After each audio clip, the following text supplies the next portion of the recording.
This is the winners finals, and then if I lose this, I go to the losers finals, and if I lose that, then whoever wins the losers, basically whoever wins the winners finals and the losers finals goes to the grand finals. Which means, to be fair, I have 2 chances to make the grand finals. I have to either beat Gant or Connor, which neither of those things are going to happen because I am not good at chess. I think the thing is, I kind of fundamentally understand chess now better than I used to, especially last year. When you're doing a Jonathan rap from JoJo, never. But I just don't have the brain for it, and I can't analyze things, and if I do, I take too long, and then I make mistakes, and I blunder a lot, and I have such big decision paralysis with chess as well, and I also struggle with figuring out what my opponents are trying to do. I can only see what they're immediately doing, but I can't see what they're, like, planning ahead with their strategies are. But Gant, apparently, there's this gambit that he always tries to do that I think he might try and get me out with. And I'm just going to, if he does try that, it's not going to work. Actually, no, now I'm kind of comfortable.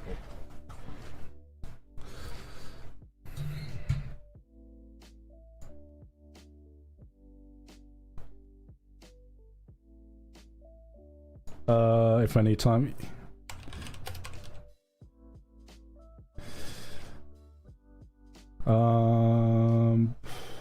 Do I need to shit now?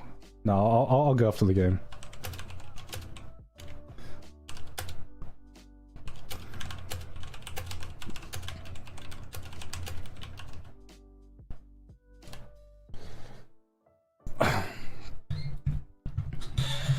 This is so awkward. Oh my god, man! Daniel getting every kind of buff. Daniel getting every buff. I just want to start, man. I want to start. I need the toilet break so bad. Oh. It's okay. It's okay. We've just woken up. Really need the toilet, but it's fine. It's fine. We're gonna cruise through this. We're gonna cruise through this.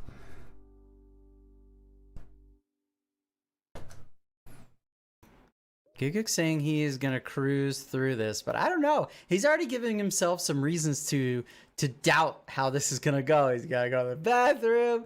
He feels like Rustage is getting like some kind of I don't even know what. Like, what do you think, JT? Is Gigguk like just kind of psyching himself out unnecessarily? I think so. I think he should go. Good. But I think he is going. I think he is going. He is going. It's official, ladies and gentlemen. Tournament Arc 2, brought to you by Toilet Paper. It's not just a good idea, it's the law.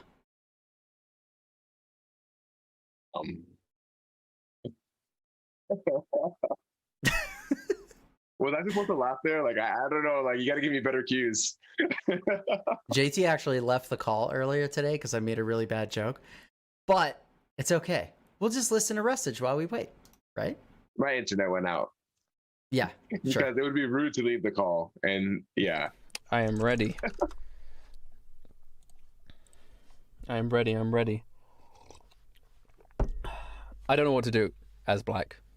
I have a little bit of a strategy as white against Gant, but as black, I guess have to play normally.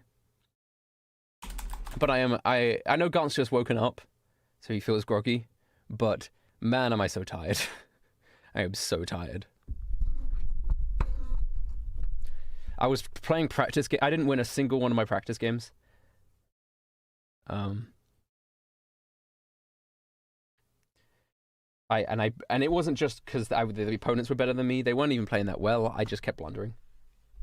And that will happen again. That will happen again. I want to say good luck to Gant. Good luck. No, you don't need it. A lot of singing in Tournament Arc 2. Oh, wait, Gant's gone to the toilet. It's like a talent show. So am I just here? Wait, right. Oh, I didn't even realize. When he said, let us know when... The guy in the Discord said, let us know when ready. I thought he was talking to both of us, so I was like, I'm ready. But he was just talking to Gart because Gart's gone to the toilet. So I kind of look like an asshole because... Because Gart's like, I'm heading to the toilet, and the chess guy's like, let us know when you're ready. And I come in, I'm like, I'm ready. Me, I'm the ready one. Don't blame him. Don't It's blame him. I don't need the toilet. You too, man. I'll try not to take your queen. Oh. All right. Gigguk is back. The champion has left the throne, so to speak, to try to reclaim a different throne. Are you gonna leave, JT? Don't go. I can't do this alone. My internet might go out again. I don't know. The only reason I'm here is because of the chat. Like, that's what's keeping me here. Otherwise. Oh, yeah. I see. All right. Sounds good. Okay, so winner's final is gonna begin any second. In fact, I believe the game is underway. Let's start with Gigguk's POV. Karakhan. Okay. Oh god, I'm just. Let's go for open, whatever. Man,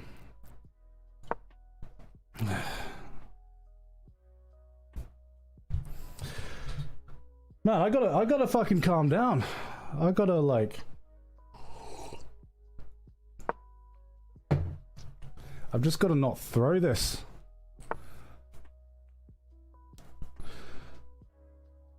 A little Carol Khan here, a little exchange variation. Weak that side. So.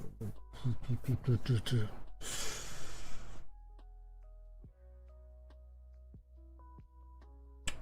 do I want to do? Go there.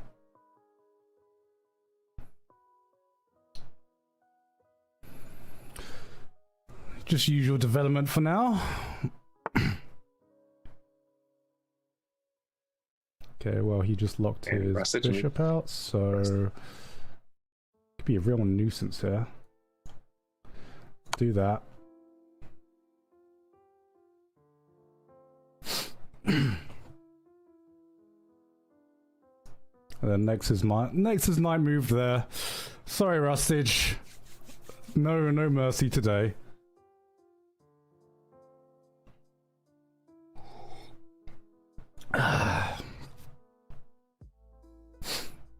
And this is a pretty common idea here, right, JT? Mm-hmm. This is already really common. I mean, this is like almost standard. I was surprised to not see knight b5 to threaten like a little fork here when the knight was back there. But I think that this continuation is just fine. All black needs to do here is actually maybe play something like this, or maybe a6 first, and then castle, and then they're pretty much perfectly placed. So yeah, so if knight e5, then we have to get rid of the attacker because we have two attackers here. Although we have two defenders, and it's perfectly fine. You just don't want stuff pressuring you, and just a simple a6 makes life easy. Yeah, well, we'll see how Rustage works this out. There's also this that I got to think about.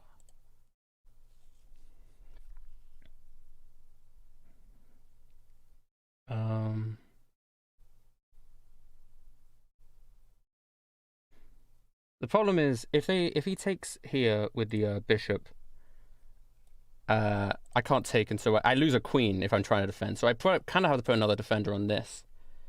Oh, I have the horse. What am I talking about? So I do have another defender on that.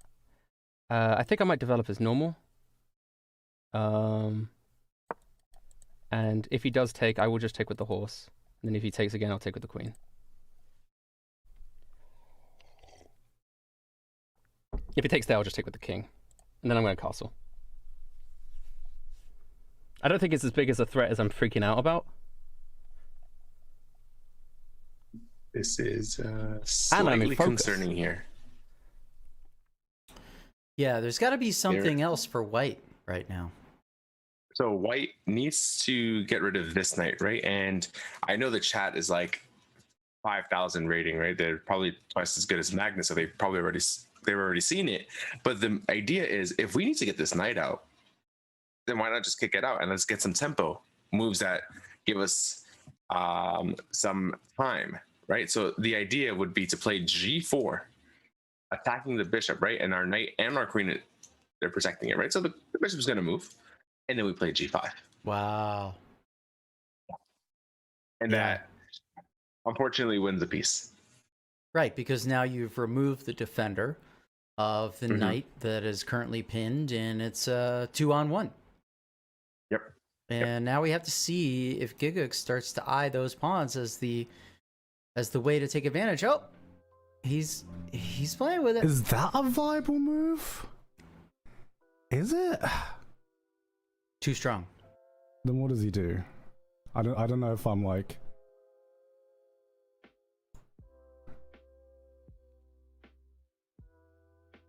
Let's just go for it. It just feels right.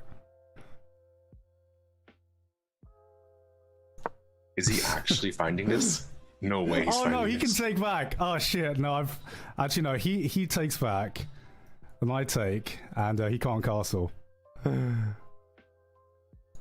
Oh no, but he can take that. Then I can take that. Okay.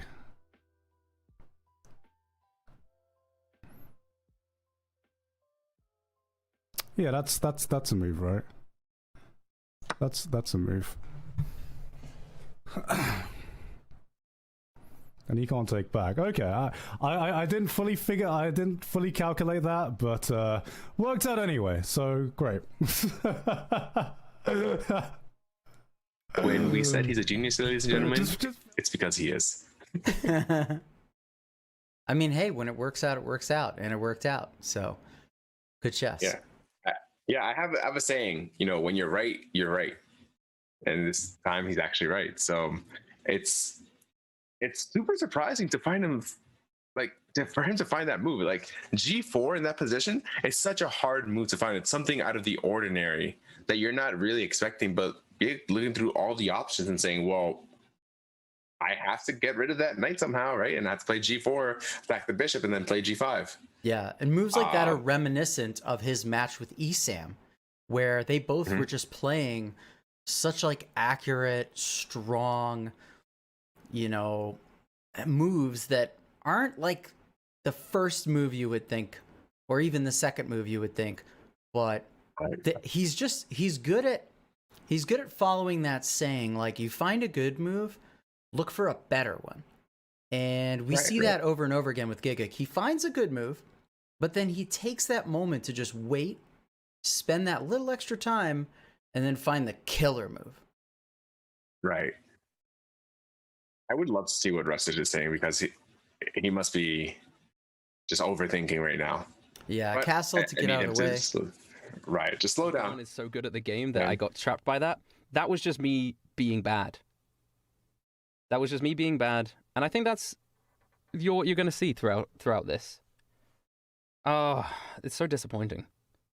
So disappointing to be tripped up by a little thing like that I just sort of should have thought about the horse. I think I, for some reason, should have thought that he would be cleverer than not to think that my horse didn't cover that square, because of course he would think that. And I forgot about that.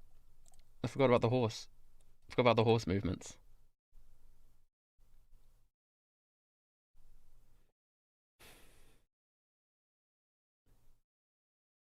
Yeah, and at this level, it is the little things that win these games. When you get a couple chess players together of equal strength, very considerate players, it's obviously big blunders can just change the entire course of a game. But if both players are playing well, then it is all down to the little things. Right. There's actually a saying in chess that, and I'm just going to keep saying all the sayings. This is an educational show after all. That when you make mistakes, tactics happen. And when there are no mistakes, that's when strategy happens. Right? I like that. Right. So here at this level, we're all looking for ideas. Everybody can see the tactics at this level. Now we're looking for the ideas what's next. Where do I need my pieces? What squares are weak? Not just, hey, I'm gonna like, win a piece in 2 moves. And so I think that's why Rustage is so upset with himself, is because he's supposed to be playing with strategy, but he's falling to the smaller things. Yeah, and Rustage also has, it seems, a longer memory about previous moves, where really in chess you just have to, I don't know, kind of like live in the moment, right? You need to, the position that's on the board now is not going to ever go backwards unless you're repeating, but still, you always have to just move forward. And Gigguk, I find, actually does a pretty decent job. I mean, we've caught him on camera a few times lamenting some moves, but I think just the ratio is different. Let's listen in here. Yep.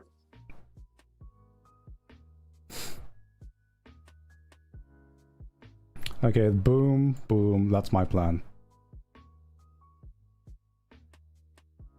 Hopefully he doesn't see that, and he doesn't move this rook immediately.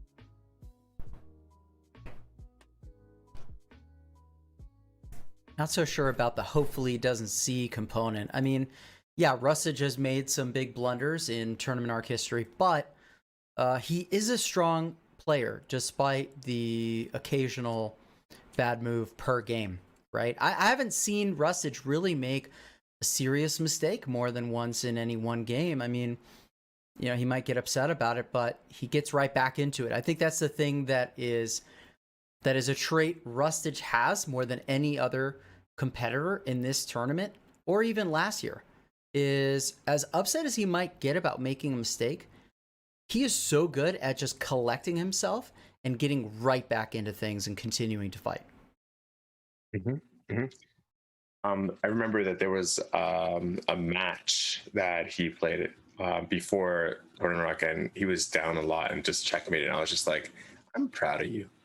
I'm so proud of you, because he's very tenacious, and that's a quality that a lot of chess players don't have. They're like, oh, I'm down, I'm losing, boo-hoo. They start crying, and a lot of my students are like that. I'm like, no, you keep fighting for your chance to come back. Keep fighting, keep making good moves. If you're down 2 pawns, so what? Get a position where it doesn't matter if you're down 2 pawns and you're attacking, right? Find activity, make your opponent's pieces weaker. It doesn't really matter what comes off the board. It matters what stays on and what you're doing with them. Yeah, and Rustage is working a plan. He's got to figure out how to gain some activity here. Is that a problem? Actually, probably. I think he's just going to do that. Because, yeah, he would lose the bishop, but then, well...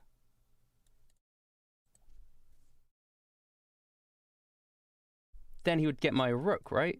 Well, no, he wouldn't, because this queen is kind of protecting all of those pieces. It's not bad. It's not a bad move. Yeah. Because you see this pin and you think, oh, he can't move this because it will take the rook. But if he takes the rook, I get the queen. I hope. Obviously, well, it doesn't really matter which way he does it. He could...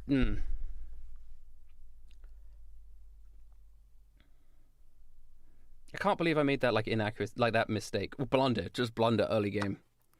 All right, so I do this. Yeah, you take this, then I take your queen. If you take here, I'll take with the rook, and then I win it. Okay, I'm gonna take with the rook here, which means I get that bishop. Is that bad in any other reason? I don't think so.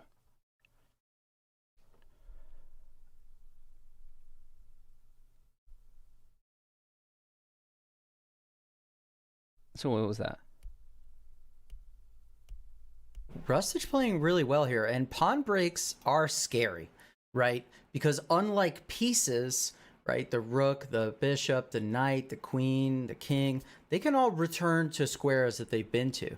The pawns can never go backwards. So once you change that structure, that's it. It's done. and either it works for you or works against you. Yeah, I totally agree with that. And here, there's a few good moves, and Gigguk has to be really, really accurate with his moves right now. There's a move that kind of seals the game, and I'm kind of waiting for it. I think knight d5 is a very, very strong threat. The idea is that this might be really good, and as I say it, he finds it. I would really love to go in and see what he's thinking right now and what he's saying. You know, you could tell Gigguk that you'll just make the moves for him psychically if you want. Also, I don't know why I'm moving so Sounds slow. good. Hand I and would brain. just take the bishop. If he doesn't take.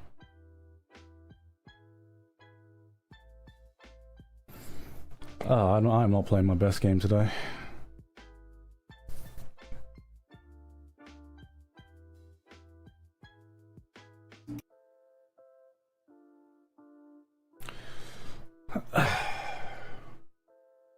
You ever seen the protagonist with stubble like that? I don't think so. I've only seen the villain with stubble like that, so. Oops. And Yeah, still on camera. here, the rook c5. Oh no, there is a I'll mate just on the move board you here. Back there for now, then. I don't think there's any harm, any foul in that. And I threaten your queen, so yeah, that's fine. He missed it, right? Maybe if the knight took on f6 with check, then rook takes d8. Isn't that mate on the back rank? Yeah, rook takes d8 is one mate. Yeah, listen, if we just go back here, knight takes f6, and you have to play king f8 because you cannot take, and the queen cannot take because it's the pawn's pinned. Well, I mean, the queen can take, but after king f8, king 7. And I mean, you have to find this variation, which is pretty hard to find. Queen g4, but we've seen Garnt solve mates in 12s before, so Yeah. mates in 7 might not be that hard. King captures, and then just queen f4, and it is a GG. If rook blocks, then queen d6 is mate because the rook is blocking off Wow. this line. Yeah. Yeah, we've seen Gigguk take that long road to victory in the past. He opts for backing up, and now Rustage. Look at his pieces. Like, he's got his rooks and his queen. Like, wow. Actually, as good as a move as I originally thought. How did I this think I might have happen? just put my queen on a weaker Right. space and Just remember kind of that unprotected the this. bishop is free. But I mean, if he does move this again, I can now just take that. I could maybe play something like this.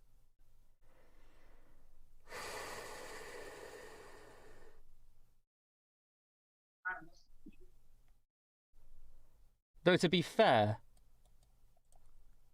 these are both worth. Okay. Nah, doesn't matter. Changes the whole thing. Now it's definitely bad to do something with that. He's not going to take there. He's not threatening anything immediately. Obviously, I can chase the queen away, but is that good? I'm sort of on the back foot here. I can check him, but I don't know if that does anything. I had that check for a while as well. You got to look for those, though. Checks captures threats. That's important for finding tactics in a position where you're maybe not sure how to proceed. This is actually something Rustage and I discussed in the one sort of coaching session that we had before the event began of, when you don't know how to move forward, there's things that you can ask yourself that help you get a plan if you feel like you're missing one. Right.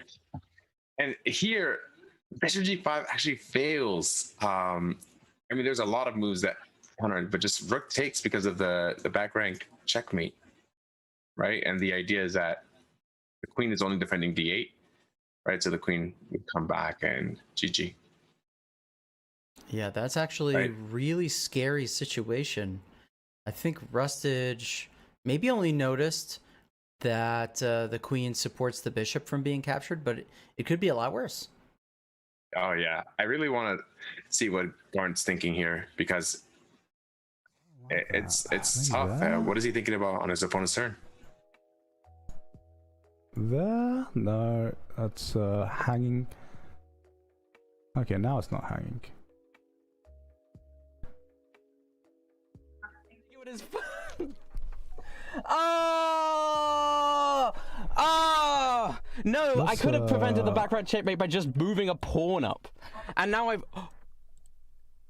He didn't see my blunder. I'm free. I'm free. I'm free. Thank you, God. He might have actually just let me live.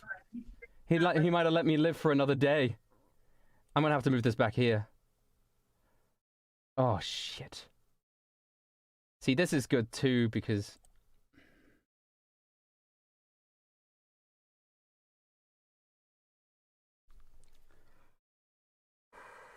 Okay. Because then I got that. Rustage is under a minute, though. Got that. It's not checkmate. Not just yet. Not just yet.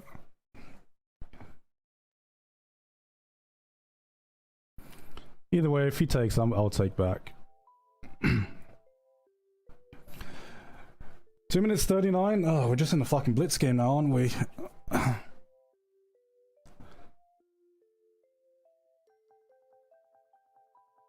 Yep, 30 He's seconds. really low on time. Against 2.5. Okay. But if Rustage can move fast and keep this complicated, Let's might be able to move. even things up. For black, if Garnet doesn't play carefully. Is that the best move?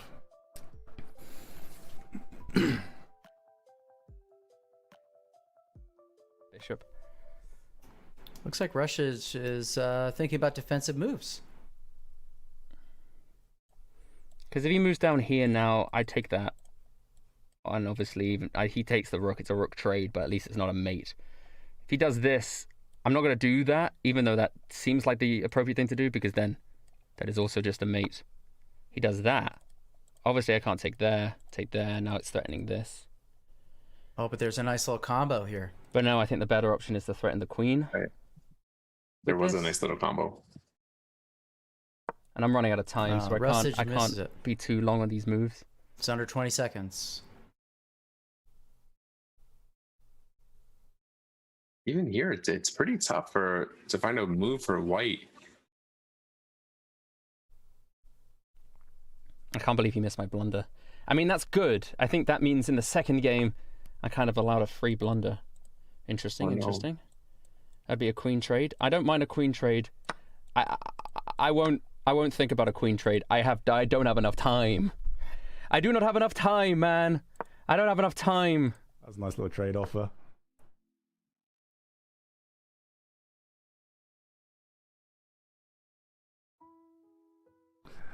Alright, I guess now I just start trading off pieces. It's not so bad now. Oh, we run a free pawn.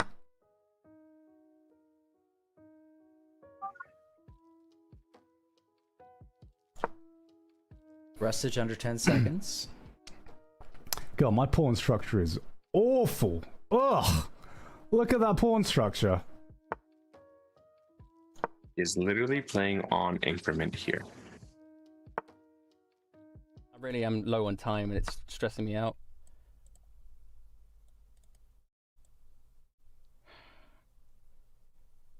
I don't know what I'm supposed to be doing here. I'm low on time, stressing me out. Make the rook trade. He's got a rook and a bishop. And more pawns than I do.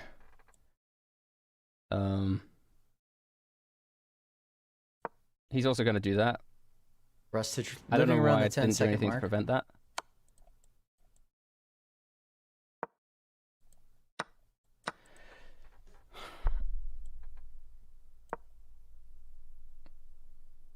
And with how open the board is, I don't think that Rustage is going to be able to survive on time here.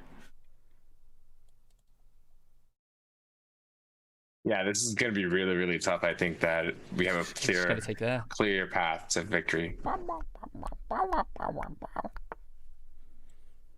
Is there a way I can do this successfully? I don't know much about this. I mean, yeah, but if he takes with that one, no.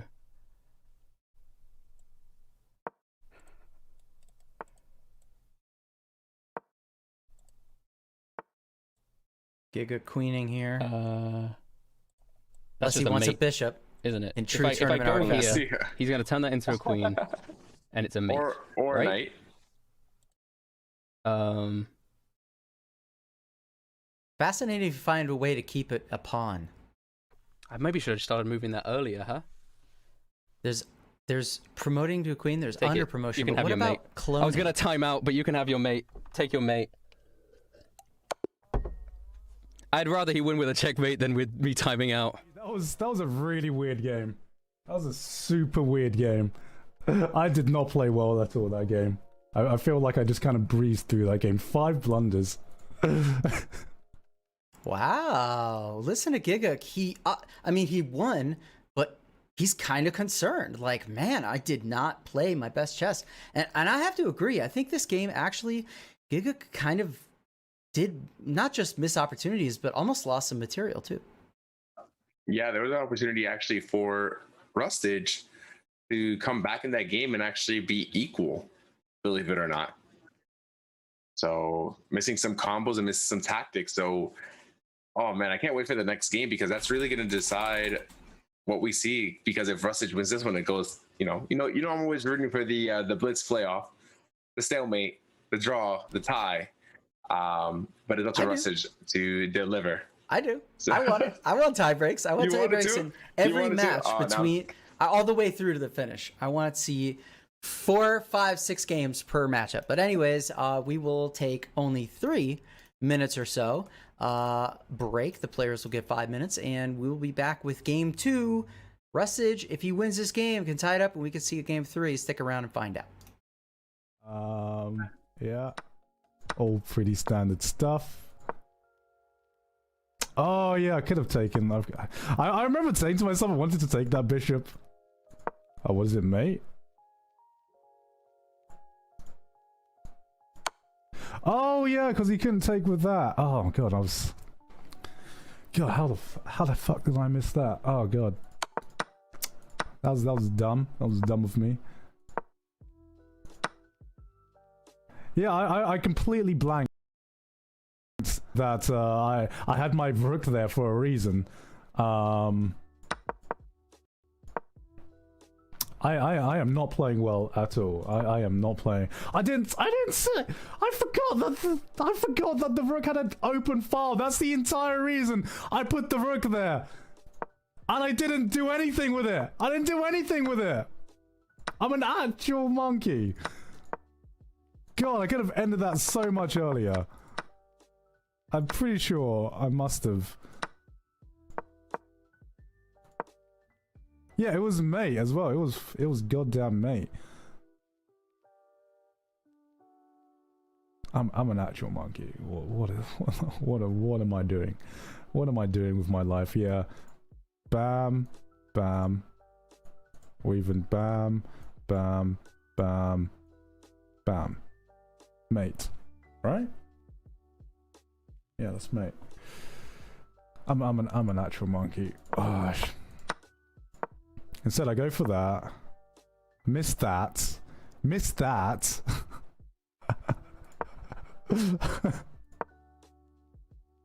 Oh god, I'm playing slow.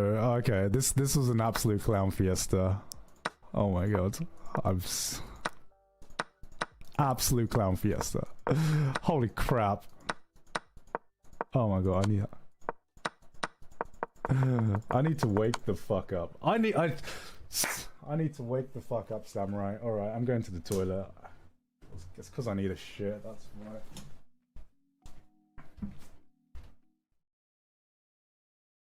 To bless his poop with my special poop blessing abilities. Oh, you have good poop. There you go. There's my special poop blessing abilities. Woo, poop good. I hope it slides out of you just easily. Like, I hope it slides out of you like and makes that sort of noise. You know, it's not like a, it's like a that sort of thing. Does that make sense?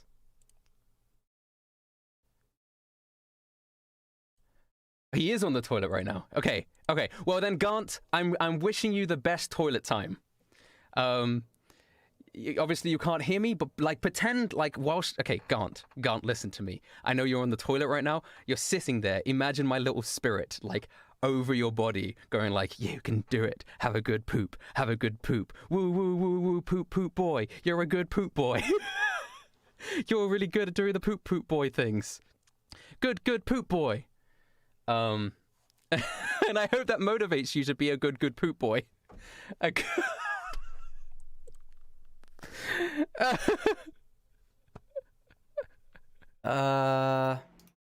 JT, I think we have reached peak content here. Yeah, peak content. Yeah, it's great. It's amazing. Oh, you know what also helps with that?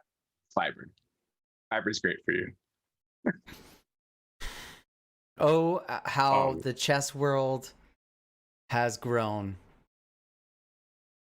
We've been here. Honestly, this is amazing. I mean, what else can you ask from a chess channel? We just we have somebody saying that they're the poop gods. They're praying to the poop gods. Yeah. Bounty, Well, if you're watching, boy, do we have an event for you. wait, Bounty only does paper towels though. They don't do toilet paper. Oh, okay. Well, we'll talk about that later. Oh wow. We'll talk about that later. Yeah. We'll talk about that later. In the meantime, we will talk about the bracket one more time. We'll tell you guys how the players got to where they are. Rustage and Gigguk have both won every match that they have played in the tournament up until this point, and that's why they are in the winners final. One of these players will secure their spot in the next game or 2 or 3, 4, 5, if we're lucky, into the grand final to vie for first place and win Tournament Arc 2. Gigguk won Tournament Arc 1, so he's actually the defending champion. And it might be a big hit to his ego to lose here against Rustage, don't you think?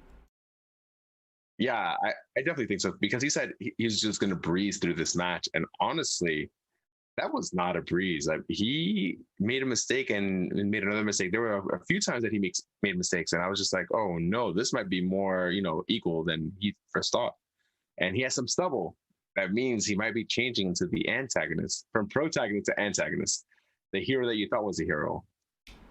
Yeah, we'll see. I mean, Gigguk, Rustage wanted some things to be easy for Gigguk there, but maybe not the chess. Let's listen. Right. Can't really think about this too much.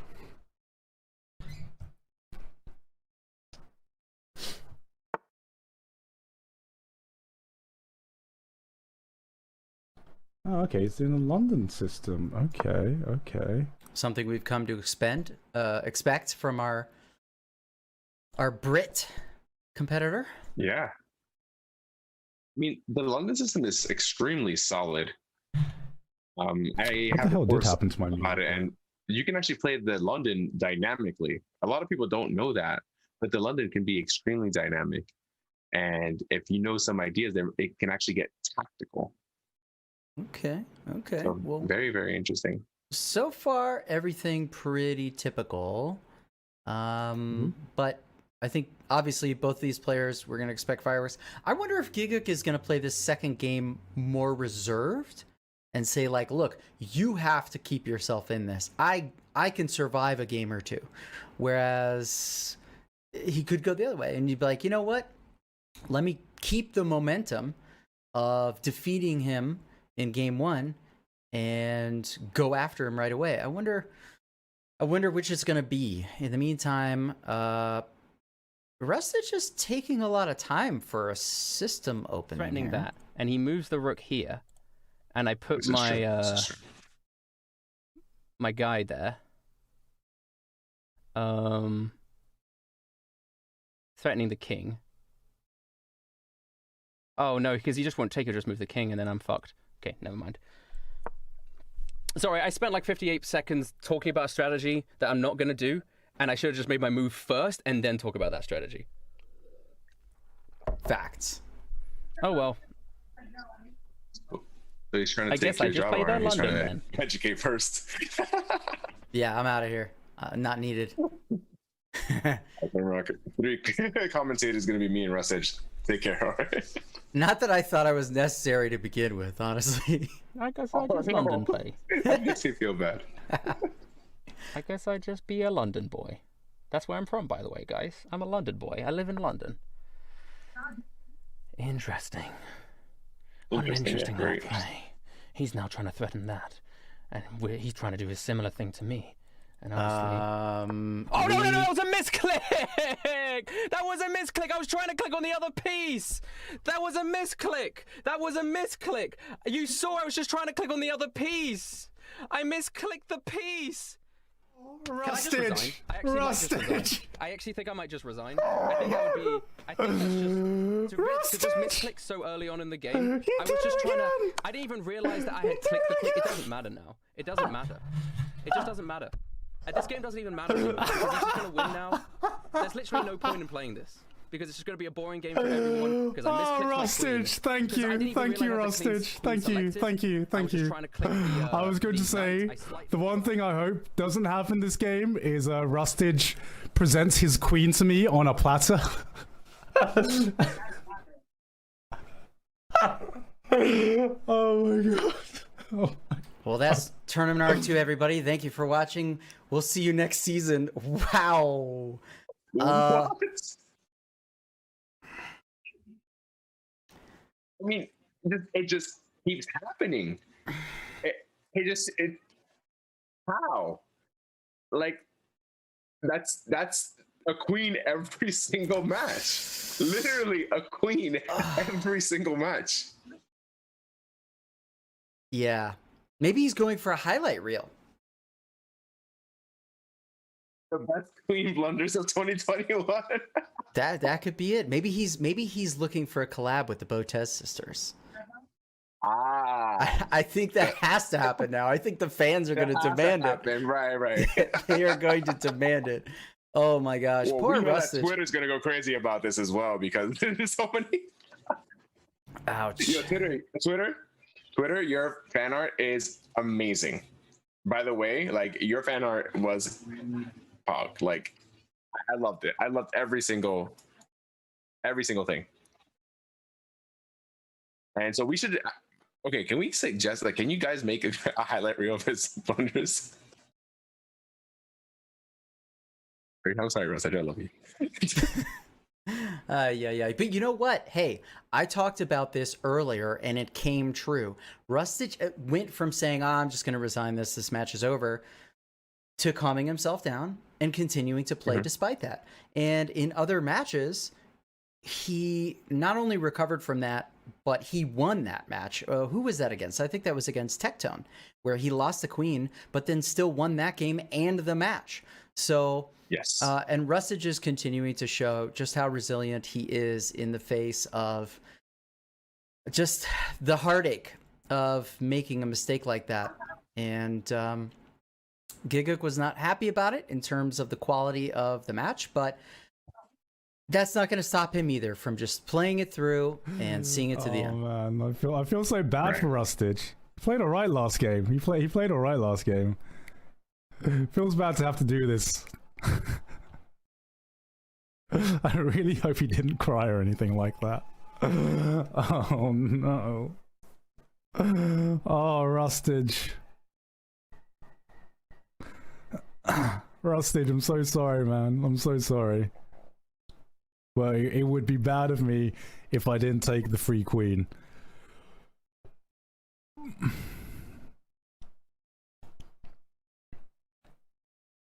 Could take, but then he'll take. I can't even do that. He's just gonna do this. Well, he's not. I could do that, I guess. Then he'll just move back.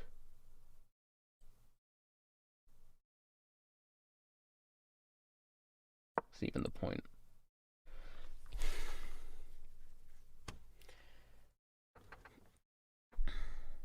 It's really tragic. It's really tragic because it's such a silly way to end this match. And I was going into the white game with more confidence in the black game as well. And I did not mean to just misclick that. I just didn't mean to. It wasn't a queen blunder. Like, it wasn't... Well, I'll do the test now, right? Like, yeah, I guess you don't need to drag the pieces. If I just click it, yeah, I'm not dragging it. And then if I just click on the space, it moves it, yeah. See, I always drag my pieces, so I didn't realize that just clicking and then clicking somewhere else will move it. And I guess I could do that, but it's like... Yeah, and that's why I actually recommend to people to not click their pieces. You know, a lot of players, beginners, they actually like that you can set a setting on Chess.com where you see the little dots, right? To kind of show you some of the squares that the piece that you've selected can move. But I try to coach them away from becoming dependent upon that in order to visualize their options, because what can happen? You click the piece, you're thinking about where to go, then maybe you think you're about to draw an arrow, but instead you drop the piece, right? Right. And in this game, I think what we have to do, what Rustage has to do, is we kind of have to defend stuff. And it's a hard task, but we have to defend everything. We have to play Rook B1. We have to go for things on the king side as well, right? So here, still Rook D1 is a fine move. A little late now, unfortunately. Yeah. And you know, the other thing that actually I'm reminded of, and here we can actually see Gigguk also has the same feature, and is clicking pieces in order to see available squares. Scary, because the same thing can happen to him. And it does remind me of touch play rules in tournament chess, where if you touch a piece, you actually must move that piece. At least online, if you touch the piece, it doesn't force you to make that move. You can still back off and choose a different piece. So in some ways, even though it's a little bit risky in online chess, it's more forgiving. That would be very interesting if we could have a feature added where it was touch move. That would be brutal. Kind of sick. like a touch move tournament where if you touch a piece, you have to move it. Yeah, you know, it could actually be a good training tool if you think about it. Yeah, it'll make you stop, so. Just get your hands away from the board, away from your mouse, and visualize. And ultimately, that is an important step in the evolution of somebody's chess, is being able to see positions without arrows, without dots, without any of those visual aids. Right. And here, after queen captures f4, I kind of want to hear what Gigguk has to say. Like, how's he going to close this out? Yeah, let's listen. What if I give him just an absolute awful time by going queen here? Queen here, give him an absolute awful time. Don't even let him castle. I think, guys, that this is this transition from the protagonist guys, to the antagonist. How badly do we want to see Rustage suffer? Hey, if it walks like a duck and talks like a duck, the knight's just hanging. Must be Gigguk. The knight is hanging right now. Okay. Don't leave me, JT. Don't leave me. It's hard, guys. This is hurting my soul here. No, but man, I think you're right. Yo, if this was an anime episode, I would start to worry that Gigguk has become the villain. Yeah, definitely 100%. Definitely 100%. I think that this is a transition. That what if Gigguk is starting to become the villain, and now we need a new protagonist? Like, that would be the best outcome here. I don't know. He has some stubble.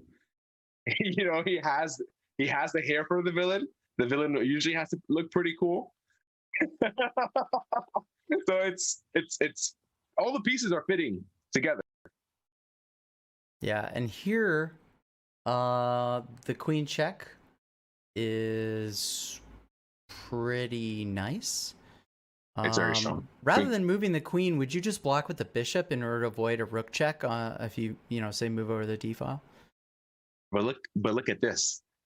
then you can't castle because you lose the bishop, right? If the bishop blocks, it's preventing the castle. So now you just play rook d8, and then they can't castle, they can't move their pieces. Oh, yes, because after castling, the bishop's undefended. Yeah. Wow. Well, let's see if Gigguk can put these things together.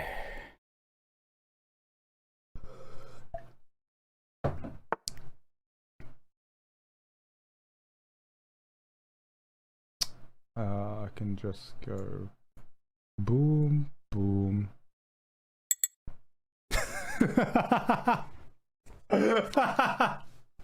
Except draw. Clicking knights, and wants to play a third game where I don't misclick my queen.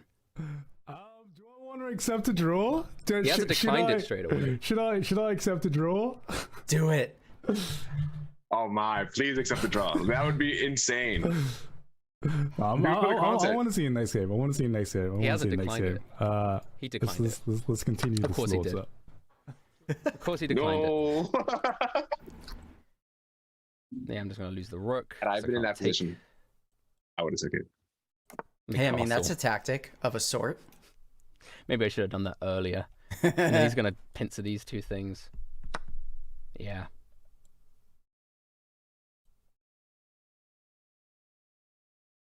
DK in the chat says, talk no jutsu failed.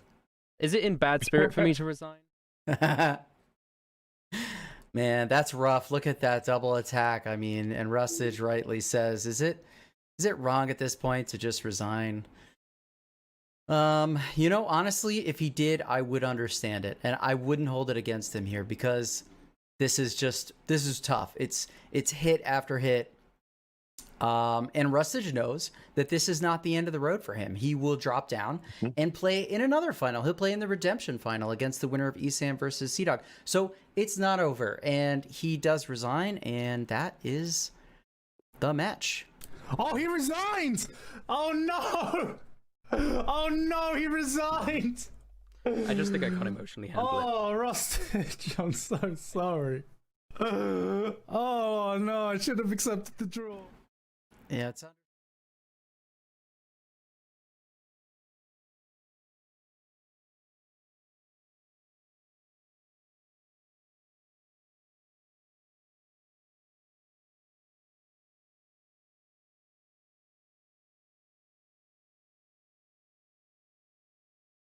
Yeah, it was surprising. Like I thought he was playing well in the first one. You know, he blundered, okay, whatever. But then he came back and like was finding good moves, and he had a real shot against. It wasn't a one-sided match. It looked like a one-sided match, but it wasn't. Right. The first game, he could have came back in. The second game, an unfortunate misclick, and it's not the end. Right. We learn from this. Go to the losers bracket. And then show what you got. yeah. You still have a chance here. This is not the end of the road. It is not the end of the road, indeed. And so we will see Rustage in the post-match interview, which we're about to take a break and set up. And then we will get to see him again in the redemption final. So it's not the end of the road for Rustage. It's not the end of the road for this show, because after the break, Esam versus CDawgVA. So stick around and we will see everybody here in Uno Momento. Be right back. The end of the road for Rustage. It's not the end of the road for this show, because after the break, Esam versus All right, boys, CDawgVA. we've got a game. So stick around and we will see everybody here in Bro, Uno Momento. Be right back. be a tense boy. The road It's gonna be for tense. Rustage. It's not the end of Lamau? the road for Oh this god, it's show. me. No, no. Rustage, I can't believe it, my boy. You blundered your queen again. You blundered your queen again. I get it, you ain't no simp, but come on. Come on. Why are you even touching the queen? Don't touch the queen. Don't even put your mouse on the queen. You should know better than even remotely considering moving the queen, unless ultimately necessary. But I'm only joking, Rustage. I was actually sad, Rustage. You played well in the first game. You should trade it immediately. No, not like this. No, Rustage, you better not. Wait. What? What are you doing, Rustage? Let me have a look.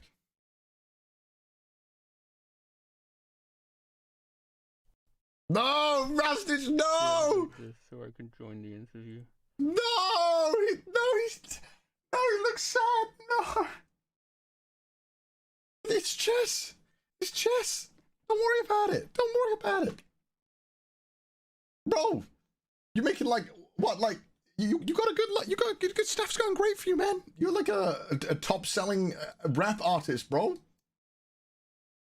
can probably afford private jet expenses. You don't need to cry. It's a game of chess.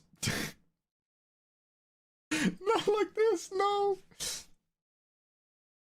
It's Rustage, my buddy. It's good. You played well. You put on a good show. That's all that matters. And you have a chance. You know, you might destroy whoever wins me and Esam's game. Don't worry about it, man. It's all good. It's all good. I don't even know if Rustage can hear me, so hey, I'm just talking into the void here. I'm excited for the interview. The interview will be fun. Win for Rustage. No. I want to play Rustage. I want to play Rustage. I would have accepted your draw, Rustage. No doubt in my mind I would have accepted that, mate. Absolutely no doubt. No doubt I would have accepted that. 100%. 100%. So yeah, don't worry about it. Liar. You just said you wouldn't have. Listen, it might not come to that, you know? Who knows? Let's just like I'm on Chess.com stream, you know. Let's just speak official terms. I would have accepted the draw. On the record, I would have accepted the draw. And bad sportsmanship from Gant there. A bit of a shame, really, but you know, it is what it is. Bad sportsmanship, not throwing a game. You know, I gave Gant the draw, you know, in our first game, so you would have thought Gant would have returned the favor, you know, pass the kindness on to others, you know, if someone is kind to you, right? You know, so I gave Gant the free draw, and I just kind of disappointed to see that Gant didn't do the same thing, you know. So I'll go and beat Gant for you. Is what I'm saying. Connor would have spit on the draw. No, I wouldn't have. No, I wouldn't have. I gave Gant the draw, man. Remember that.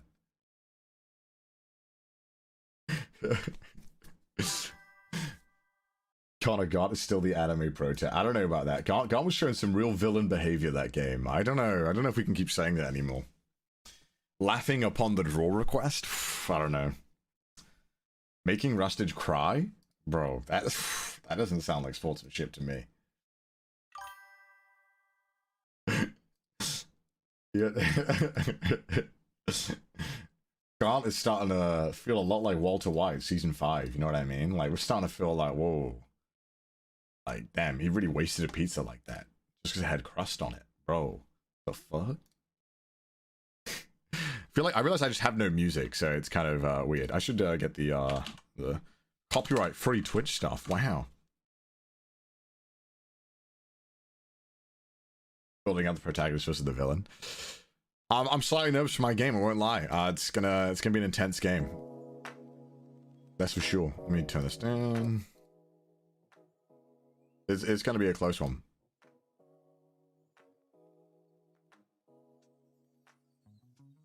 Good game. Oh.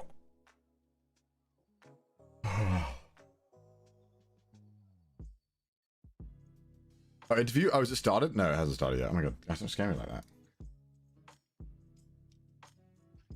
I'm looking at the Chess.com stream, so we'll know the interview. All right, and we are here with the players. We got Gigguk and Rustage, and you guys were actually, while we waited to get live, talking a little bit about the game itself, which is great. We'd actually like to review some of those moves with you. So where was that first situation that you guys were talking about? Oh, well, I just wanted to apologize first for misclicking my queen, obviously. I feel like I let a lot of people down. Because I just kind of ruined the second game and just made it boring for everyone, because obviously it would have just been me losing. So I already apologized to Gant, but I'd also like to apologize to everyone. I didn't mean to do that. I was trying to click the knight. I hit the space, it moved the queen, and then it was just death from that point onwards. And so I also apologize for resigning, because I just thought it was like kind of just didn't want to drag it out any longer, and I knew it wasn't entertaining for the whole chess tournament thing. But Daniel, it's all good, man. Like we've all been there, and I felt so bad. I felt so bad taking the queen, because I really didn't want to, because it kind of felt like especially because I knew how sad you would be as well. It kind of felt like well, I was just like, actually the thing is that's or the thing. something. If I wouldn't be so upset if I'd like it was an actual blunder. Like if I had moved the queen purposely and it was a blunder, I would have been like, oh, I'm an idiot. That makes sense. I just feel like it's just like the world. It's just so silly to just lose it over a misclick like that. And I was like a pixel away from hitting the knight square as well. I'm so sorry, man. Well, I think everybody understands. I offered a draw.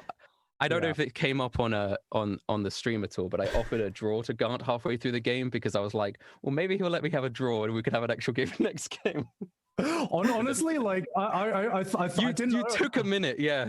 I took a minute because I didn't know if you were trolling, and I was just like, I don't know if that's misclick, but then I kind of realized, and I was like, maybe I'll offer a draw, just before I finish the game, after I take a few more pieces. But then you resigned, so I was did. like, Okay. I was like, oh no, now I feel bad because now I know that you felt super bad. Yeah. So I just feel bad now. I don't know. There's no, don't feel bad. It's okay, man. It's okay.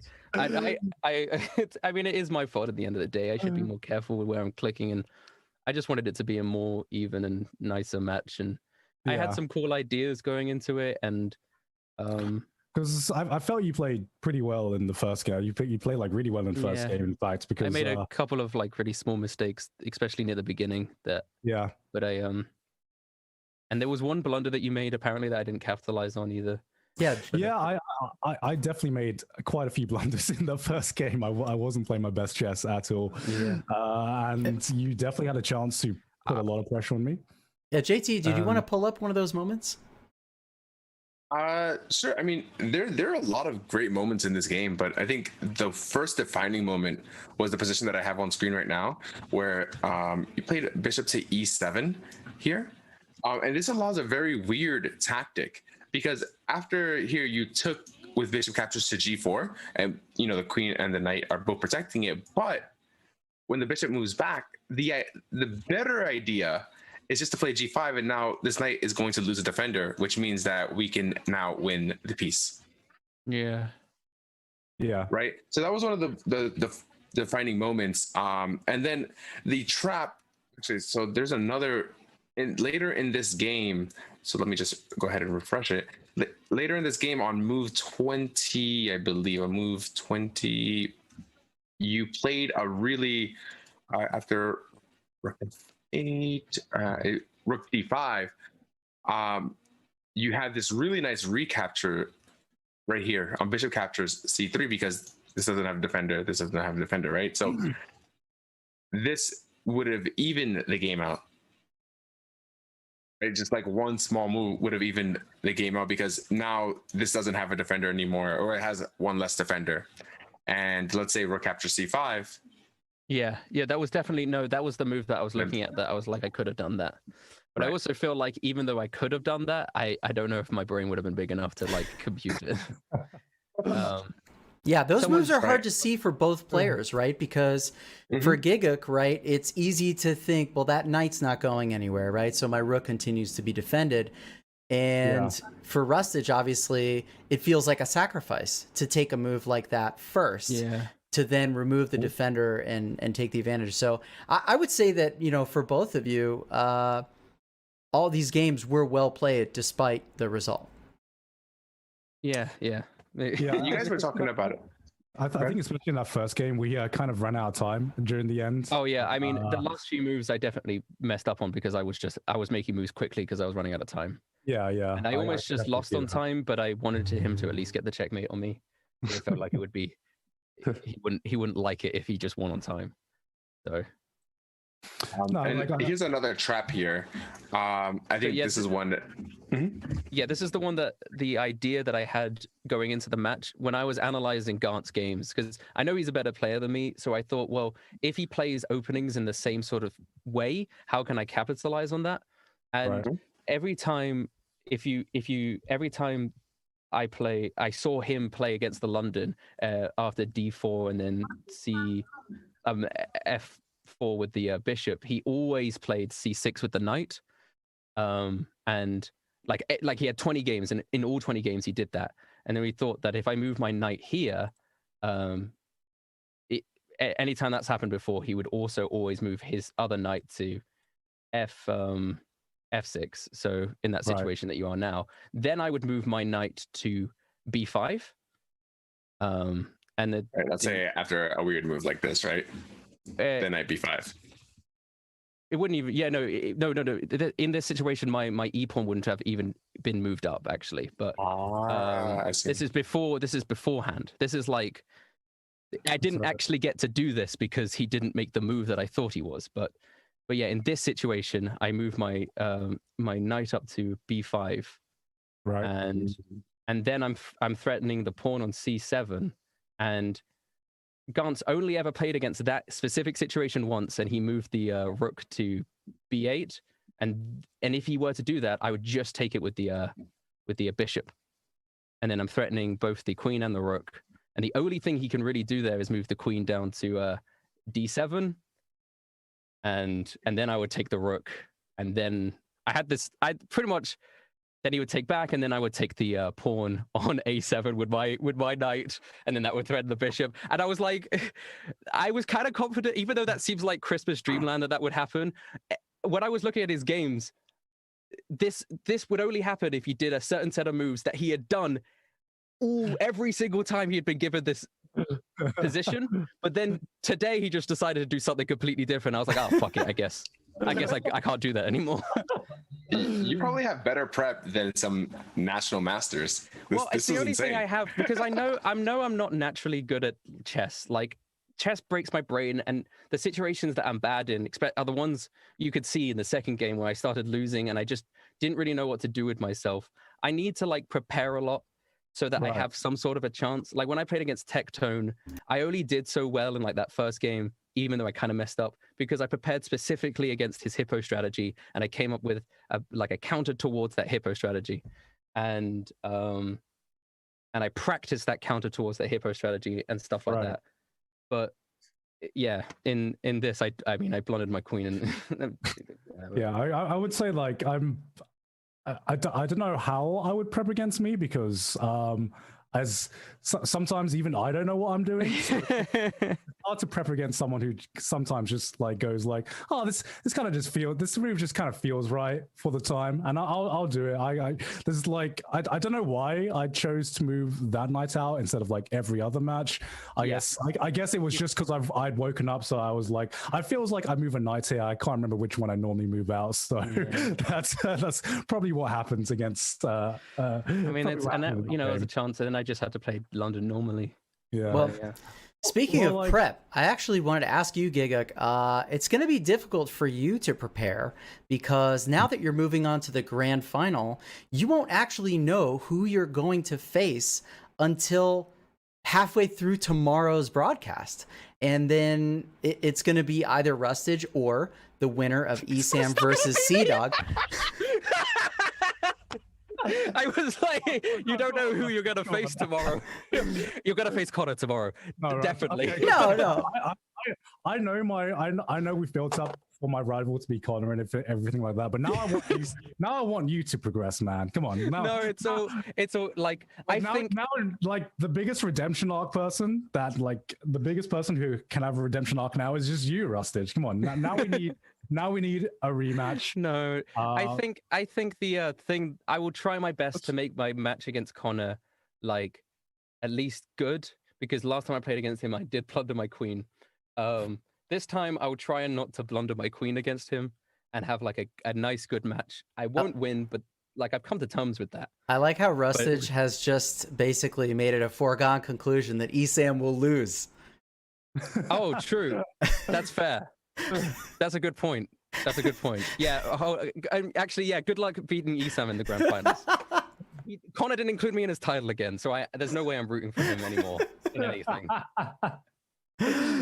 All right. Because Because like all I'm saying, like regardless of the tournament, if you want to play some games offline or like, Oh, off I would the love to. tournament I'd love to. I and enjoy have a chess a rematch, lot.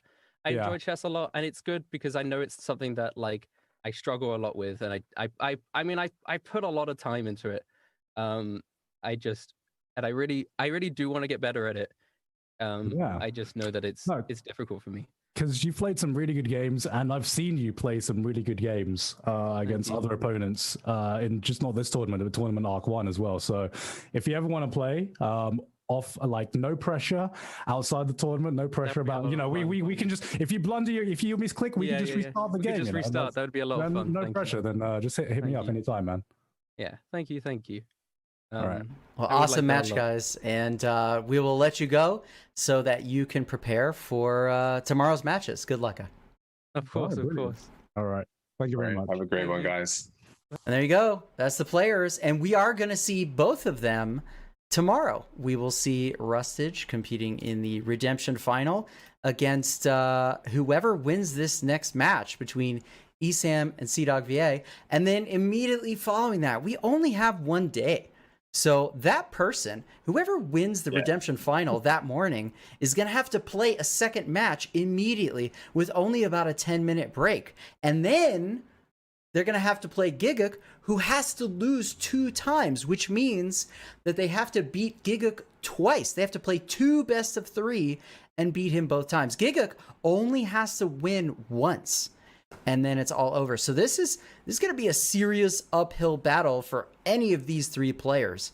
JT, I know that we're supposed to be impartial as commentators. I don't know that we've done a decent job of that so far, but I'm going to ask you to officially break that objectivity and tell me, what outcome do you think is most likely? Okay. So right now it's down to Esam versus Connor, right? Esam versus Connor, or Esam versus CDawg. It's going to be a tough match.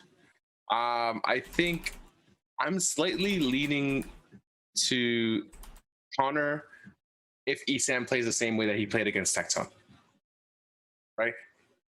Because in the games versus Tectone, I don't know what happened. Maybe it was just a strategy of the Hippo, by the way, which is a great opening, the best opening in the world. But hashtag not sponsored. Right. Hashtag not sponsored. And so I want to give it to CDawg.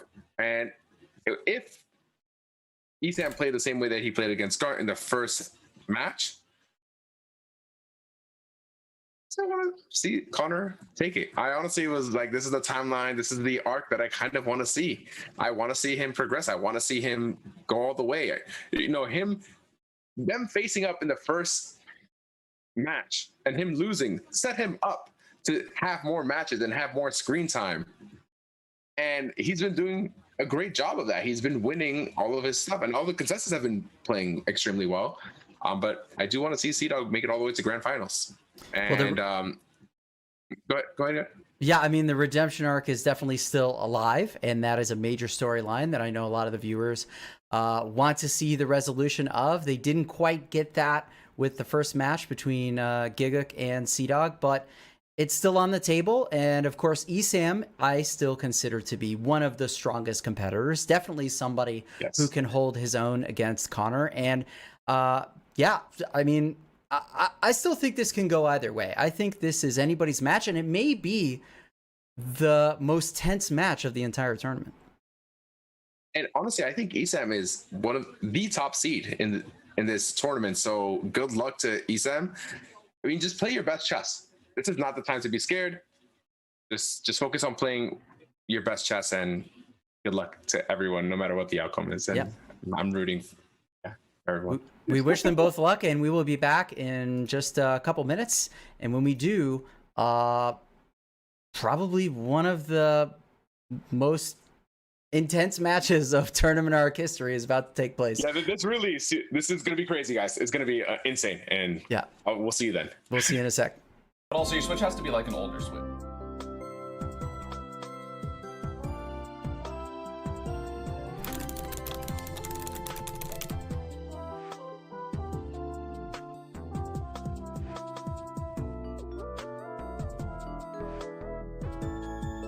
some Maple Story music. Different MMO. Oh, hello. Chess.com watching my stream, watching the thing. Starting in 3 minutes? Okay, cool. I'm not actually listening to the commentary.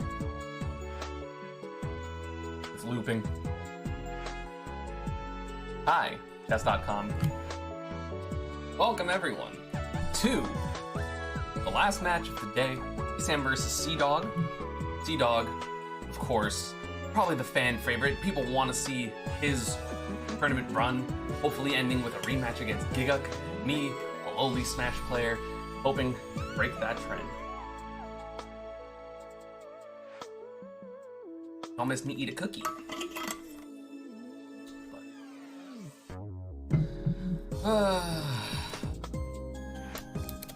But now I have it open again. Aha. Pat, do you have any questions for me? The Chess.com chat? Because I'm gonna put mine in emote only. Because I have to, because otherwise that's cheating. But I'm gonna have it muted so it doesn't loop over and over again, hopefully. Hello. Reading chat.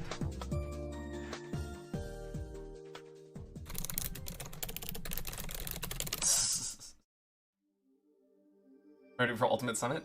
I'm not guaranteed to go. I have not been invited, and I have to run in terms of getting in. So like, people have to pay money for me to get in, and I don't know if I want to fundraise, so I might not. Who should you meet in Smash? Whoever you have the most fun with. If you are playing in tournaments, probably try to aim for top 35, top 40. I'm gonna do a Rustage famous move. What? Blundering my queen by misclicking? I'd rather not. I might blunder my queen, but I will not do it based on that because I don't move like that. Do you feel intense Smash tournament rounds have prepped you mentally? Yes, but also I don't have the confidence that I do in chess as I do in Smash Brothers because I'm really good at Smash Brothers and I'm very average at chess. So it's different. Because otherwise, like I can't just be like, I'm better than these people because I'm not just blatantly better than these people. And you saw that yesterday when I played against Tectone and I almost threw both games.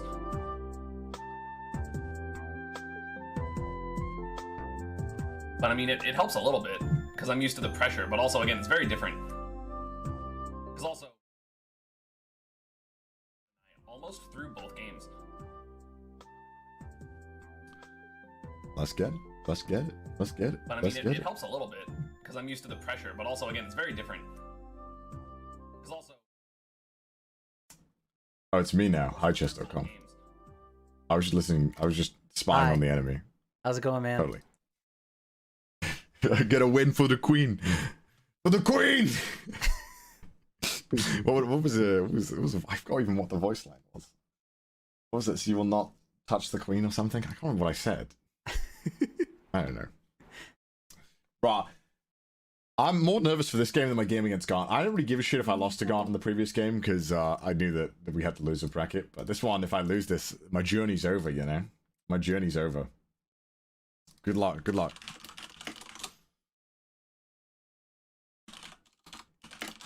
I put in emote only mode for the queen, for her majesty. Alright, put in emote only mode. Let's go. We're in emote only mode. Pog. I'm ready for some chess, boys. This one. Okay.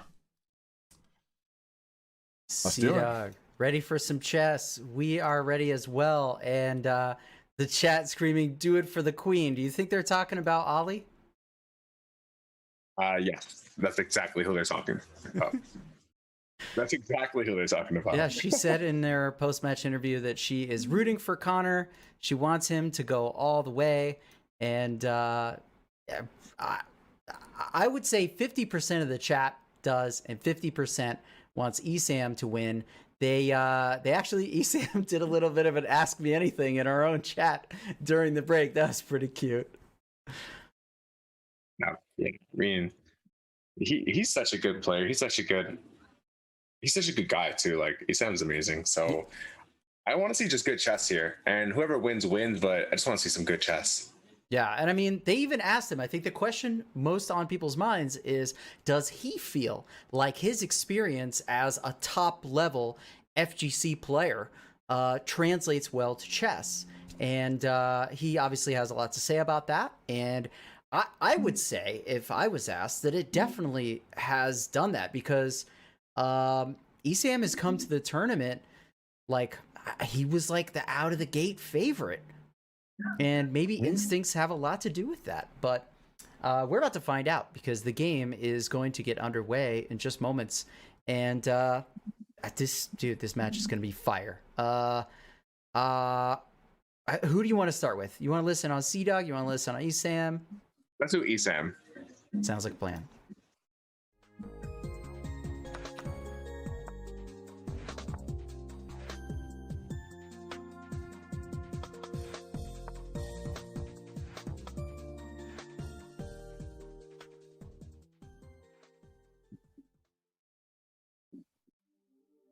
This is a really dynamic position. Just playing c4 right away. Wow, what is? For some reason, I vaguely remember this being a good move. Against this. That was in the defense.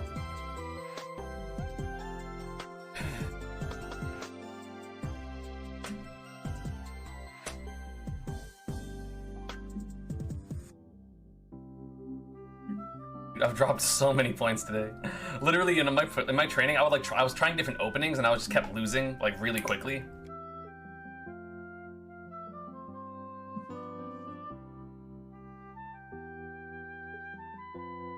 I have to attest that Esam has practiced probably more than anyone else in the tournament. It seems like every day. So I have this chessboard that you guys are seeing on the broadcast right now on a monitor just to my right, and I just leave it on, right? It's almost like every time I walk into my office, Esam is playing a game. 24/7 stream. That's what it is. And he practices a lot. Like he does a lot of tactics as well. His tactics rating, I think, is It's like over 2,000 or something like that. It's crazy. Yeah. I've been playing chess for, I don't know, 3 or 4 years, and I'm just about to break 1900 in puzzles. It's that's a feat. And for Esam to only be really an active member on Chess.com for just a little bit over a year before coming into this tournament, yeah, that's some serious tactical training. And Connor, on the other hand, however, his storyline is this: I think somebody said they thought he was like child prodigy, like Welsh, going on to become Welsh champion or something like that. Not accurate, but he did play as a kid pretty seriously and was pretty good. And he brings his own history as well. Let's listen in on see what music he's bringing today. Ooh, back to classical. This worked for him.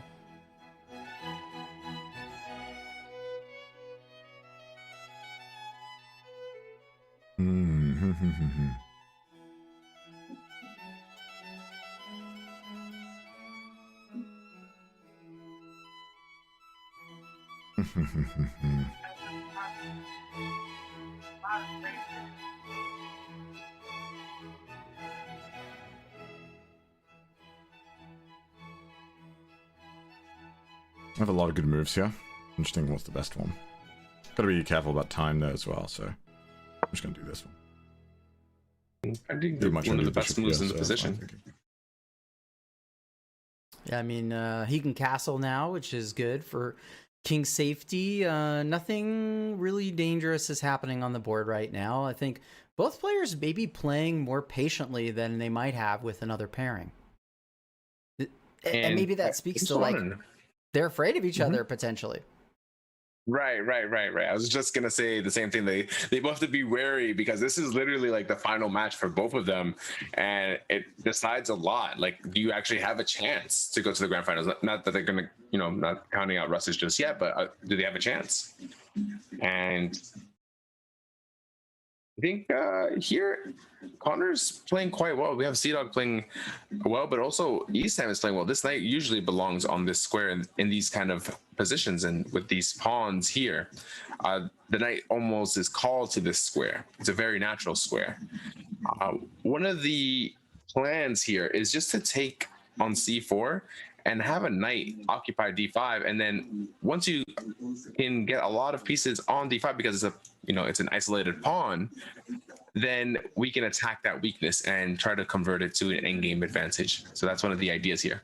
Wow. Yeah, I was actually about to ask you about that pawn tension and what is black or white supposed to do with that. So you say black should take. What about white? So for white, the idea would be very simple, right? So like here, I think just knight c3 is really good. Knight c3, and we're trying to make sure that maybe we can get some trades off here. In some ideas, and not in all, you maybe would take first, but not this soon. Yeah, and I think, yeah. Esam's gone for it. Maybe we can hear his reasoning.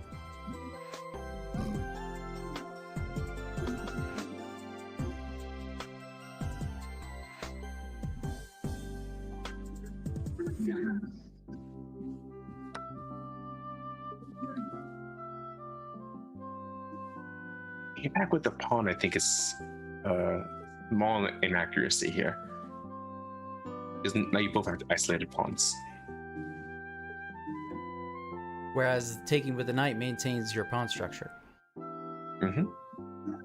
Exactly. And there's no pawn that can kick it. Both of those files have been cleared. This can't move here, so this knight's still free. This. Take this other pawn. This is still protected by the bishop. Fine. Another pretty common idea there is just getting the queen in there and just dealing some damage in the corner, right? Queens are really, really scary if they can get in. Yeah, I honestly think if queen b5, maybe the right solution might just be to try to trade off queens and get your knight to maybe c4, or just trade off for this knight. This knight is a good knight. You got to be very careful with how you approach it because we don't want to create a pass pawn opportunity. So there's a lot to decide here, and I think knight c3 is solid because you do have to get pieces out. So I really do like Esam's decision here. Yeah, both players also even on the clock too, which we haven't seen too much of in tournament. I think more often than not, somebody has issues with time management, but both of these players showing that they can play accurate chess through being patient.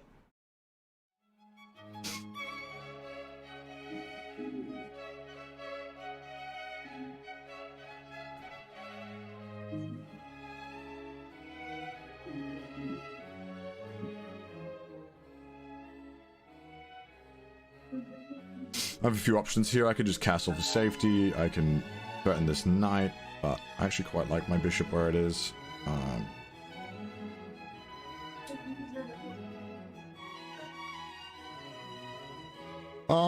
You know what? I'm just gonna limit what his queen can do, I guess. There's no way.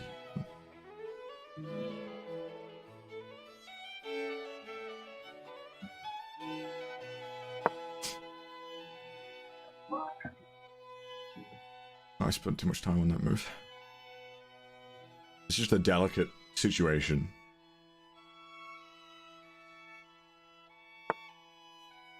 Yeah, we expected this. I don't know. I mean, I agree that he spent too much time on that move, and I also don't agree with the move that he made. I feel like that was kind of unnecessary. Yeah, but prophylaxis sometimes is the key, right? His knight was also threatening in some cases to go here, and honestly, I like this trade. I think it favors black because they're the one that's kind of cramped. We can see that white's pieces are past the 4th rank, and they're on the 5th rank, and they're kind of like invading. So the more pieces you trade off, the more space you have for your pieces when you're in a cramped position. And we haven't really told our opponent where we're going. We can castle. I think castling now is like one of the best ideas, or even rook c8, because rook c8 allows us to play on the open file, and then maybe castles, and then maybe rook e8 as well. And we can decide which file we want to play on. Obviously, it's either going to be the C file or we're going to play on the E file. So really good chess happening here. Yeah, I do like the trade, but I don't like how fast Esam took on G5. I'm sorry, on F6. I think that probably requires a little bit more thinking and analysis. Well, I think you actually kind of sold me. Now I see that covering the B5 square actually is kind of neat for the reason you said. Like, instead of castling and telling you where I'm headed, I'm going to keep you guessing and limit your activity and then see what happens. I kind of like it. Yeah, prophylaxis is such a good idea. And prophylactic moves are, I'm basically telling you, hey, this is your best plan, and I'm going to stop it. I'm just going to relax. Well, I would love to see what Esam is thinking here. Yeah, let's see how relaxed or not he is. I mean, the music's relaxing.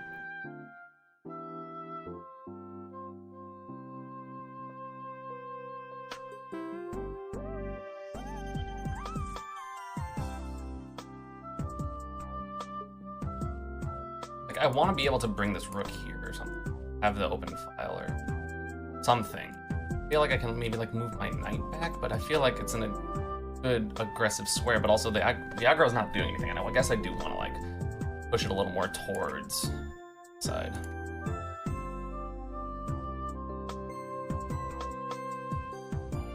Does this? I go, and I have two attackers on. Moves his queen haphazardly. I just take this.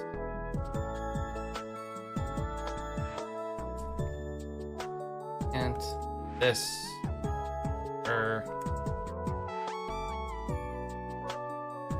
It's only open file, which is good.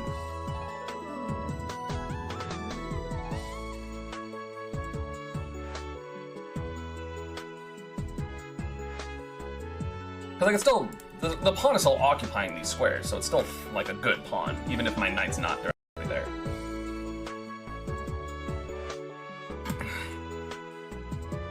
Okay, so Esam making some assessments about the position. He's also up on the clock 1.5 minutes now. So I don't know. I mean, how much does it really matter if Connor is playing defensively, sort of solidly, if he can't make those moves quickly enough?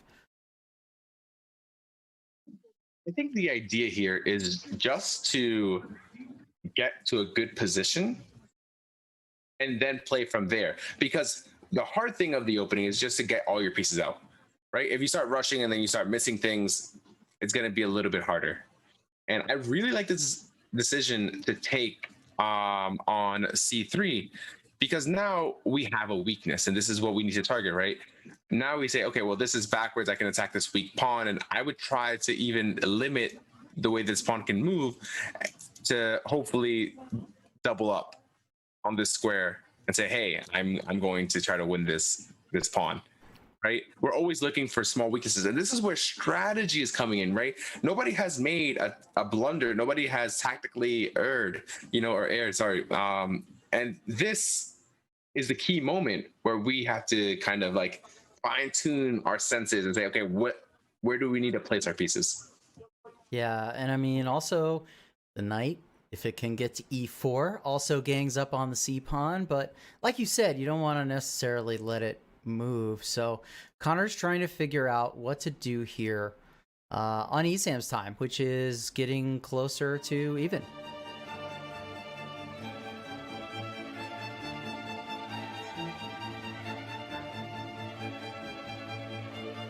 This is our attack.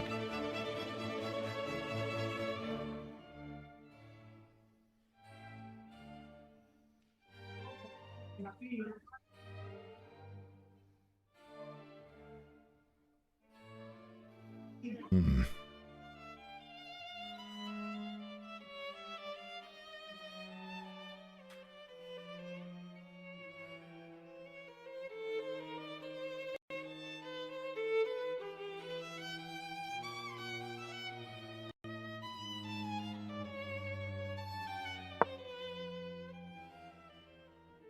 I took too much time on that move. That should have been instant.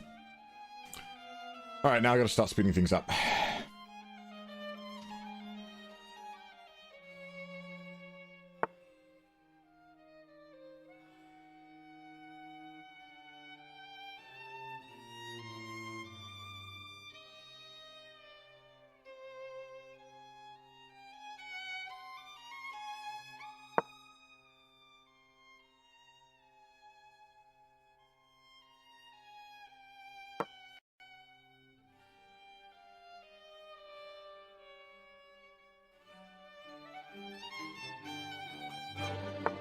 Okay, some exchanges happening here. JT. Decisions are being made. Like B5 is slayed, and I'm already extremely happy. I think there's only one move in this position here, and there's maybe two. Queen A4 or Queen B6. Yeah, Queen B6 being the better one, attacking this knight, telling this knight, hey, where are you going? What are you doing? You know, and basically get back to your square, but like you can't really get back to your square because the rook is hanging if you do so you have to trade first. You have to trade it first, and Esam sees that, so he's going to trade the rooks off first and then recover his knight. And maybe E5 is a great square. Slap the knight in the center, supported by a pawn, or are you thinking something different? Right. No, I like E5 and B4. The idea that I just want to play, and you already know it, is rook C8, and this is the weakness that we need to target here. So once we target this weakness, and then we can even get more pieces there, I think that we're going to be in great shape. We just have to be very wary of like moves like this and like trying to back rank checkmate us. So as long as we're careful about those. Oh, interesting. And here, yeah. Esam actually retreating the knight. I mean, makes sense. And do you think maybe he's also setting up a potential trade? Rook E1? Yeah, maybe rook E1, but definitely you shouldn't trade rooks here. This rook is much better than its counterpart on A1 and belongs on C8. Here, knight E4 could also be an extremely powerful move as well. So we have to make sure that we're looking at everything. And I just want to see what Esam is thinking, because here it's going crazy. Strategically, it's a strategical battle, but we have to definitely see it. Like if he goes here, I do this, and then takes. Fine.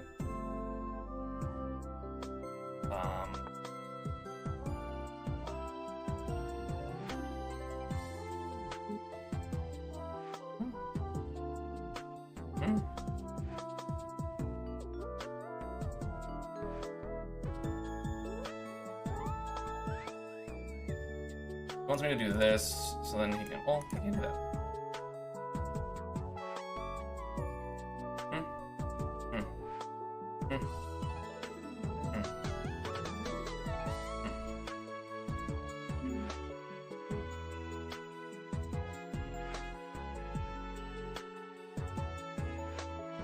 Calculate, I have time. Take this.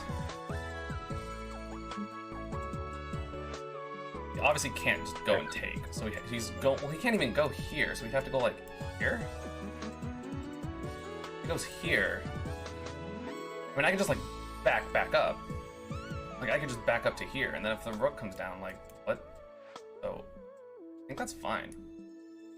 This allows a little bit of activity for black here. This if we can find it, well, there are two moves. Oh, here. Not anymore. Blunder. Oh no, not anymore. Yeah.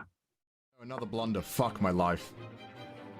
Oh, one big blunder. No.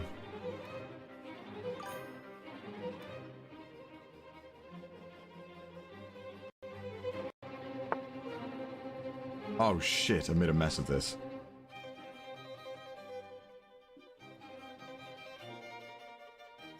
Oh, fuck. It's alright, boys. We lose one, we'll win the next one. Oh my goodness. Oh my goodness. I can't believe I made a mess of this. No. No, I had this game as well. This was so free. Fuck.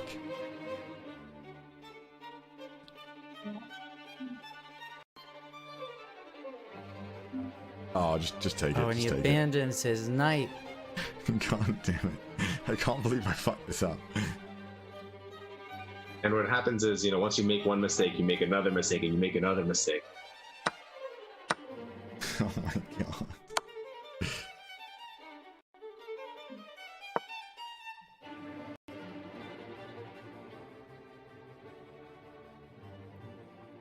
Oh, it's a big sad Like moment. for me here. Oh well, we'll get the next one.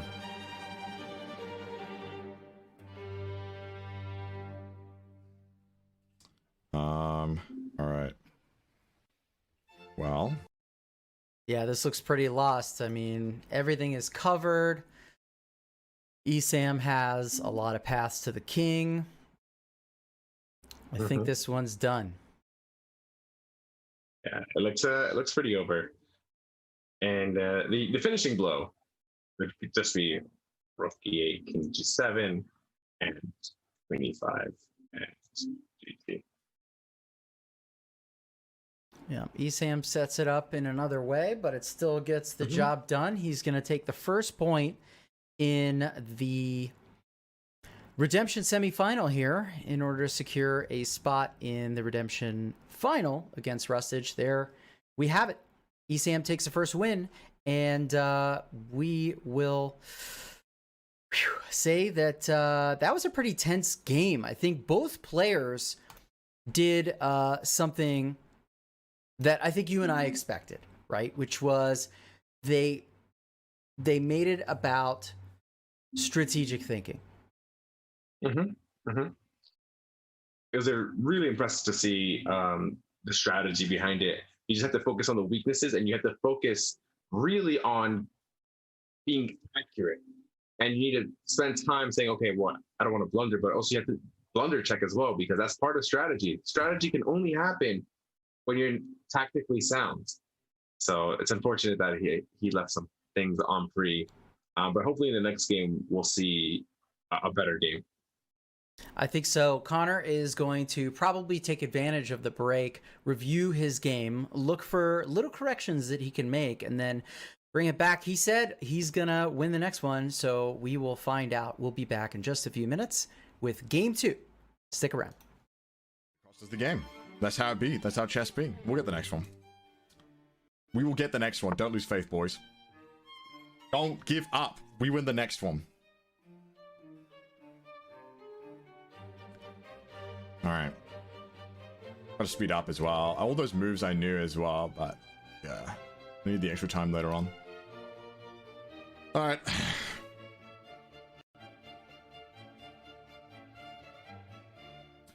Guys, don't worry. We'll be fine.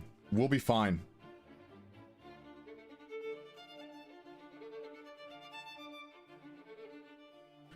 Alright.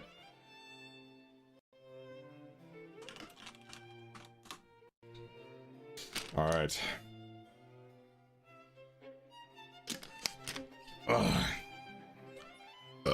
Oh my god, burp. Man, oh, I had that as well. I'm actually so sad.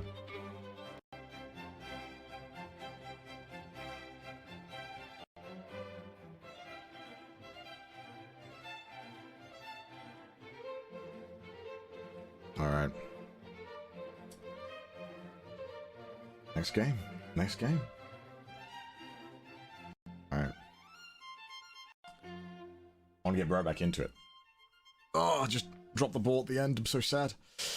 Yeah, I guess whoever makes the mistake first, right? That's kind of it.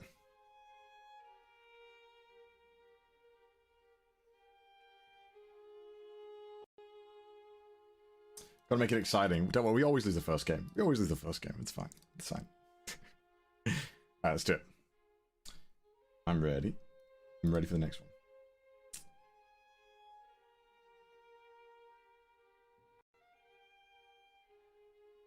We got this. We got this. I was just focusing on my game, and I felt like, yeah, I should have taken with the... I know, now I'll know next time when I'm in this position.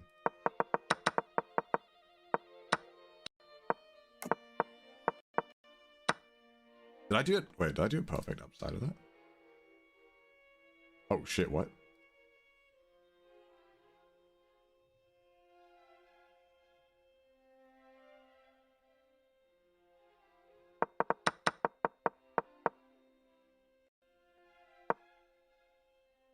Oh, really?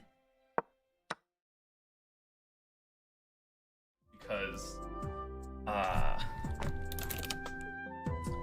I'm staring at the screen so intensely, that I'm just like, okay, I should probably get some type of blue reducing light or something, like blue reducing. I mean, yeah, dropping the rook was huge, and obviously he missed that. Yeah, this move. That was bad. Not only did it give me the rook, but it gave me tempo because his king was in check, so then I had the opportunity to move back, or wherever the fuck, whatever I did afterward. Here, I think. Yeah, so like that helped, and then boom, boom. I'm glad I saw it. So.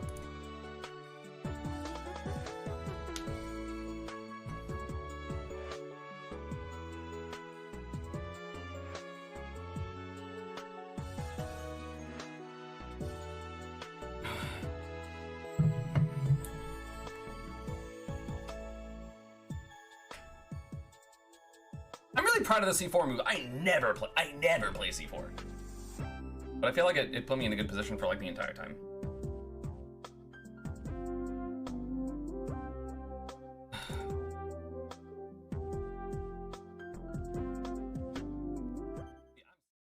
All right, it is almost time for the second game, and I need to say that Connor mentioned the idea that the first mistake is all it takes. Whoever makes the first mistake. But I would actually maybe clarify that and say it's whoever makes the last mistake, right? Right. Definitely the last mistake loses. Yeah, and you just don't want to make any mistakes, right? Just don't make any mistakes at all. Yeah, I mean, he obviously meant it in the spirit of recognizing that he thinks not only highly about his ability to play, but also his opponents, that he feels evenly matched with Esam, and that first mistake is all it might take for either player to continue to play accurately enough that's it. You get one mess up, maybe. I mean, this is going to be a fun match. I mean, now it's all on CDawg. So you come back, and then Esam has to close it out. Esam has to get this win, right? It's all on, like, this is high stakes right here. This is what we wanted, right? So, oh man, how much time do we have left? Because I don't know if I can handle this, because it's like, ba-bum, ba-bum, who do I want to win? Who do I want to win? And it's tough. Yeah, the stakes are high, not just because one of these players is about to go home, but also this could be the end of almost a year of talking about Connor's redemption arc. So the game is going to start, and we are going to find out, is this the end of the road for CDawg?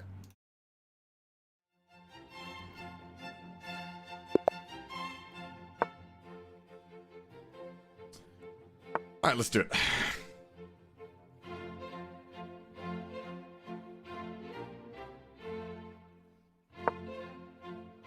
Enough under before opening chest, right? Like that's all we need. That's all we need.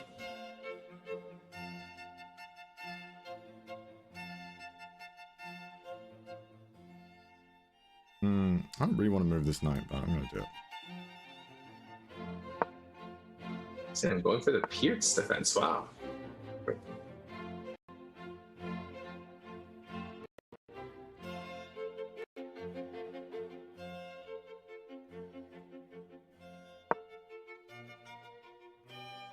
And Connor actually had a lesson with Danny where they discussed the Pierce defense in length, because I think they saw that this is something Esam plays a lot.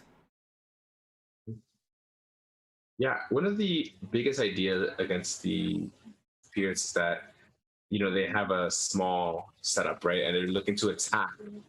They're looking to attack the center later, so they're going to castle, they're going to develop their knight, their bishop, and almost like the hippo, but it's like half the hippo, so it's only half as good.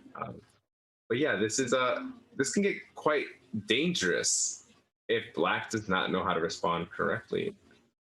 And I think castling is one of the best moves here. And I think all we have to do is play d4 and in some lines just launch this pawn up. Right? Our opponent is not taking the center, so it is our duty to take the center, right? But I wonder what we're going to get. It almost reminds me of a closed Sicilian here. If c5 were being played, and Sicilian is one of the most aggressive opening choices for white. Sorry, for black. But the closed variation tends to be a little bit doesn't have so much venom, right? Usually the open Sicilian with d4 is considered slightly better. But here, this is going to get really, really interesting. What happens if we just start launching this pawn up?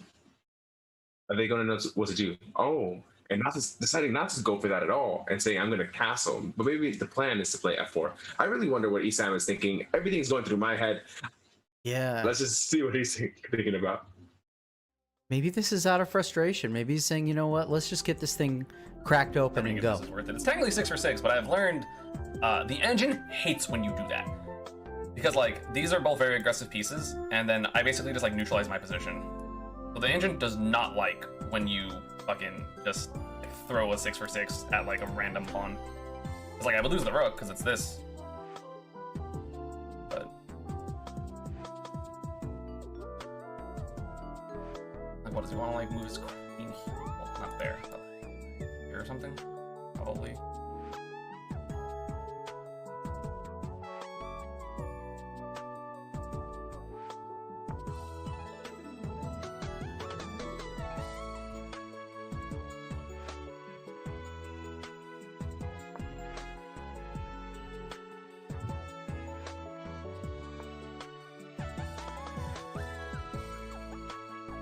You know, the thing that we continue to see from Esam that I find so awesome is that he's constantly looking, what is a plan for them? Well, okay, then maybe he's going to play this and that'll give him that. And so I'll shut that down this way if that happens. Like, he's playing two-player chess, man. Yeah, I think he is. And he's always looking for the different ideas. And this is what you need to do as a good chess player. I mean, they're both playing above their level. This is not normal, 1100, 1200 play. This is some top tier stuff, and they're both, like, aside from the very small blunders that they made, very small, which can happen to anyone. It happens to grandmasters sometimes. They're playing extremely good chess. Yeah, it's almost unfortunate that they're only going to get to play a best of 3 unless somebody wants to predict something else and use some words that tend to get us what we want. But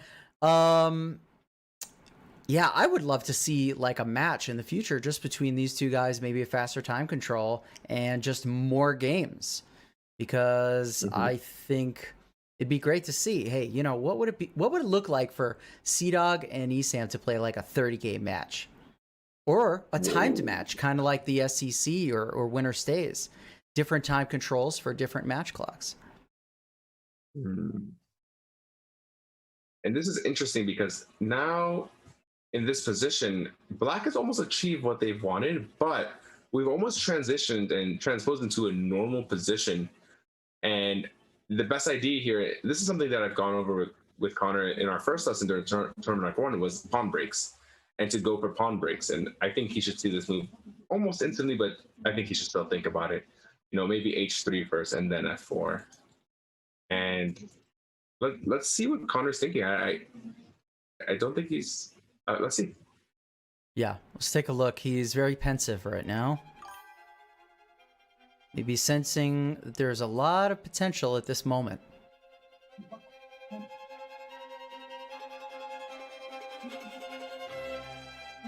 Oh, the jams. I can just imagine people just dancing, just going crazy to this.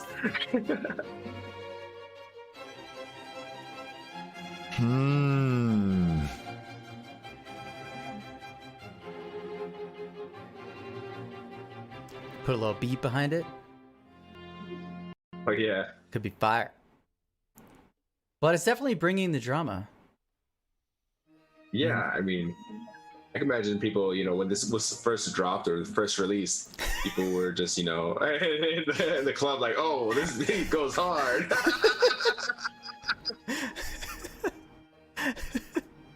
It tickles my That fancy. took too long.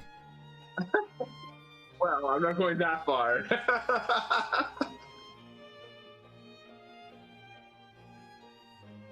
But this is definitely one of the best uses of Cat Jam ever. Like, this is... Yes.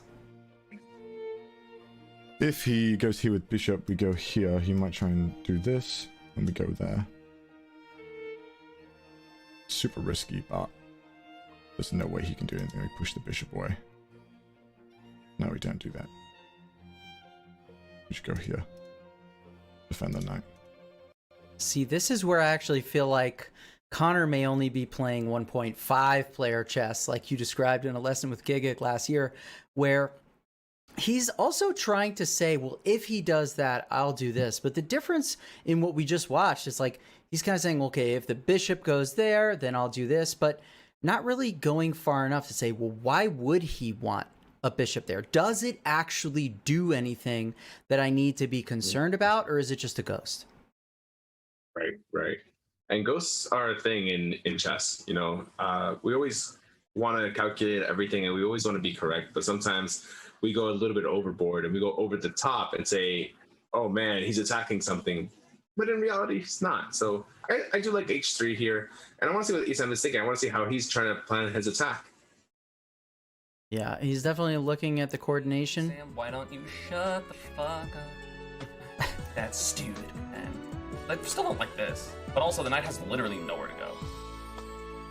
Now, because they blocked off. Fine now. Because the situation's different. There is a huge tactic here that actually gets some material back. Huge tactical break here. And now stay with me here because this will knock your socks off.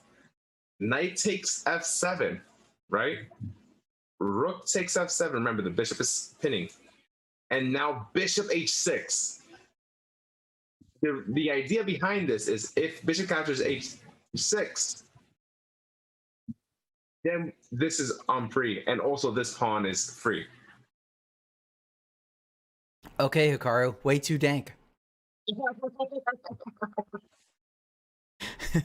But I mean, it plays on something that Esam spotted and discussed before, which was you don't want the 6 for 6, right? Early in the game where you take the pawn and the rook, but you let go of your knight and your bishop in exchange for that, and here you go, man, it's happening. Now it's completely different circumstance. Yeah, if you took with the knight instead, it would have been better because you had that bishop captures h6 at the end of the line, Right. which made everything work. But here, let's see what Connor's thinking. You could still get a pawn here, though, right? You got one pawn and a rook for 2 pieces. And busted king defense. I don't know. I like the spicy stuff. Fair enough. I too enjoy the spice. Yeah, the spice. You like the juice? No, I prefer the sauce. Oh, What lasts longer in your fridge? Orange juice or barbecue sauce? The juice is temporary. The sauce is long term. yeah. I have barbecue sauce my grandmother passed down to me. There we go.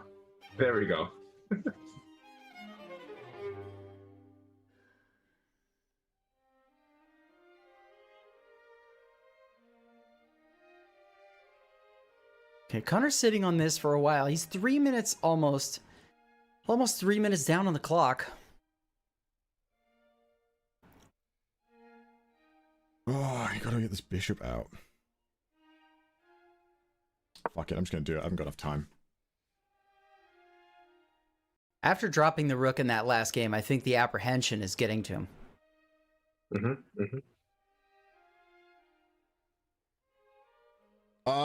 Spending too much time.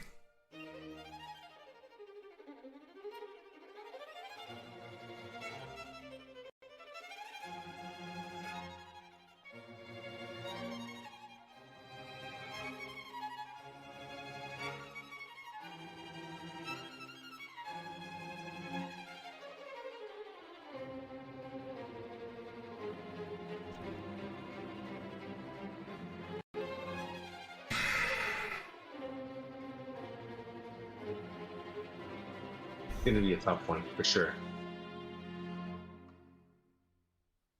That's like some movie trailer music here. It's just like the perfect moment. I wanted to start like voice acting, but I know I can't do it like Connor. It's a tournament art 2. What? Did you know that Connor put me on to voice acting? Yes. Yeah, and so he told me. So he came onto the Discord for Tournament Arc 1. He came onto the Discord call, and I said hello, right? And he was like, I'm gonna try to imitate his accent. Oh my God, you have an amazing voice. Literally what he said. And I was just like, oh, wow. You know, if a voice actor, for professional voice actor is complimenting my voice, then maybe I should get into voice acting. And I did it for a bit, and I never went anywhere with it, but it was a fun experience, you know. And maybe we should commentate like, in a world where Aaron makes good jokes. So it's sci-fi. I went there. Fantasy. Hey, I don't know. I think you might have joined the club, bro. With that last one. I think not. JTVA, there we go. JTVA. Get out of here. All right, we're listening to Esam. Over half his time, which is good. I mean, I know I don't have like a ton more time, but I almost choked on my water because I was too excited. I moved the bottle too fast to my face.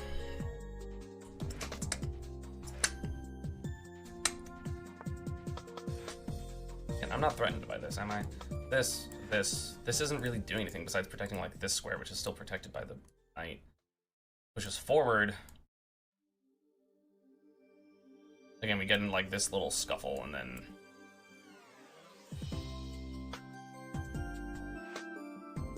which is like annoying.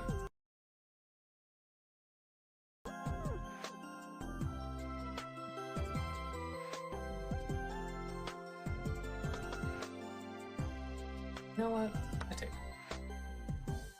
Has to answer it.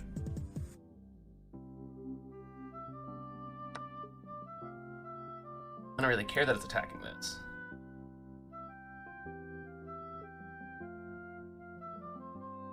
You know, with Esam with the bishop pair, I think anything that opens the game up is going to be good for him here. Yeah, it's going to be quite tough to really get into the position. And I think here you do have to be somewhat careful as black, but as long as you get your pieces active and developed, right? These two pieces still need to play.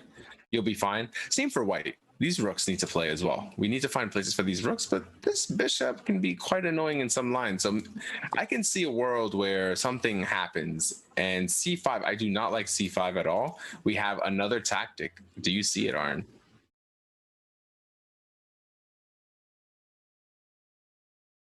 And he told me in Slack, and he told me in our DMs that bishop takes f6 is the best. Wow, I can't believe you saw that. And then after, Thank you know, you. the knight takes on f6, then b5 hanks. Oh, nice. And you take with another attack. Now you're hitting the pawn on d6, and all of a sudden, the knight kind of proves out over the bishop pair. Oh, Big blunder here. Big blunder. I want to see what CDawg is thinking here. oh, and he misses it. He missed it.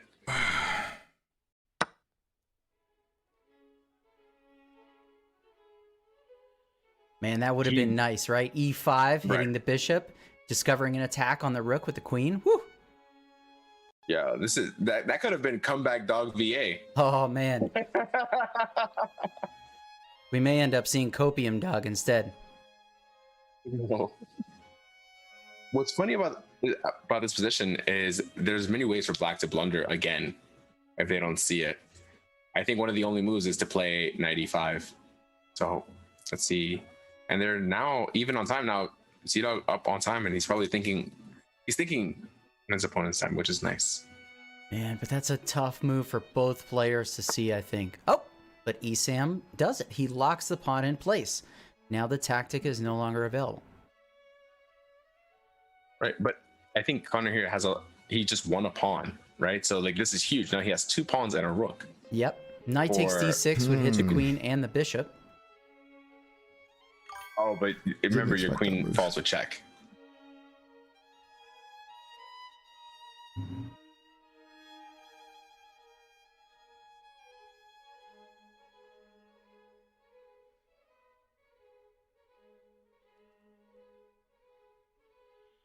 Ah, yes, yes, yes. Sorry, still recovering from Rustage match. I think Queen D1 here, and or Queen E2. Yeah, but I like Queen D1 because now Bishop A6 is tough to deal with. Maybe. Okay, I still want that pawn on d6. Oh, this is tough. I've got 2 minutes. Gosh, if left I was as well. white, I wish I had a bishop right now. Mm-hmm.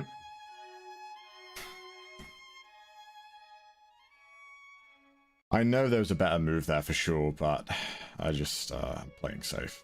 Okay, Esam defends the pawn.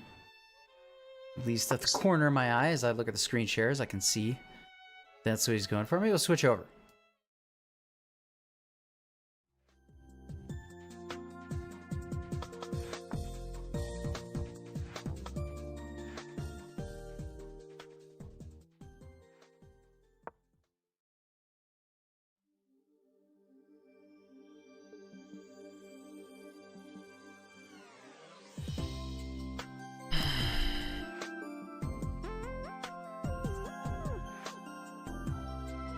Esam finding tactics.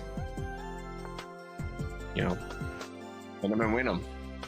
You know, Yeah, PP that- on the PP. Yeah, I don't know that c4 really does the trick to hold off what could You be know, next. it's tough to see it was tough to see. There was a small little sacrifice that you had to make, but that it was pretty tough to see. And here, we just have to hope that they take on B5 and.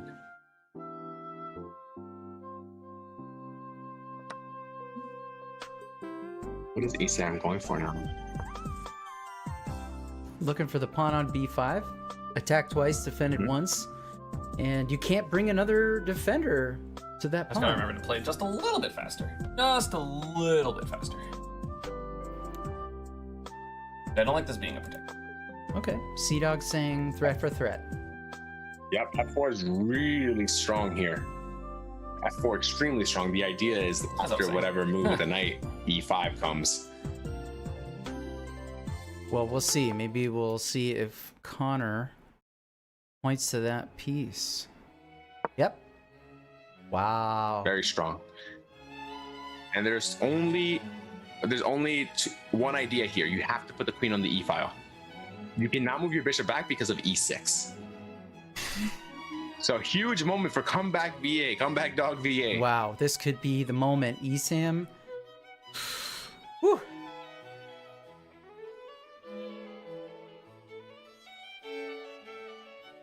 Esam's gotta be careful.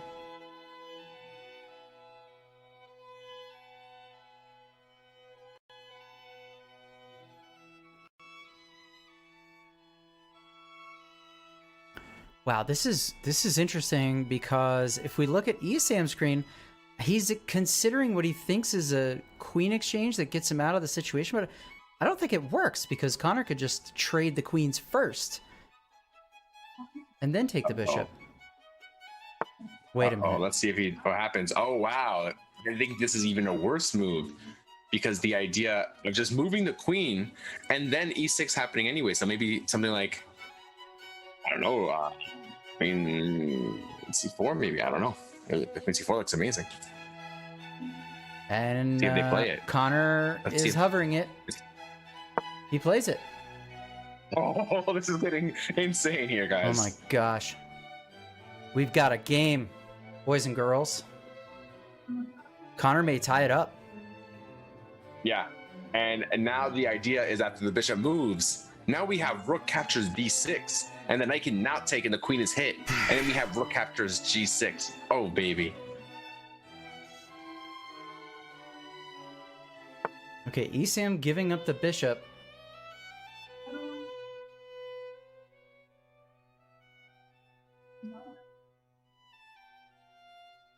all too happy to take. Wow, he's turned this around. It's a plot armor, guys. This is the plot armor.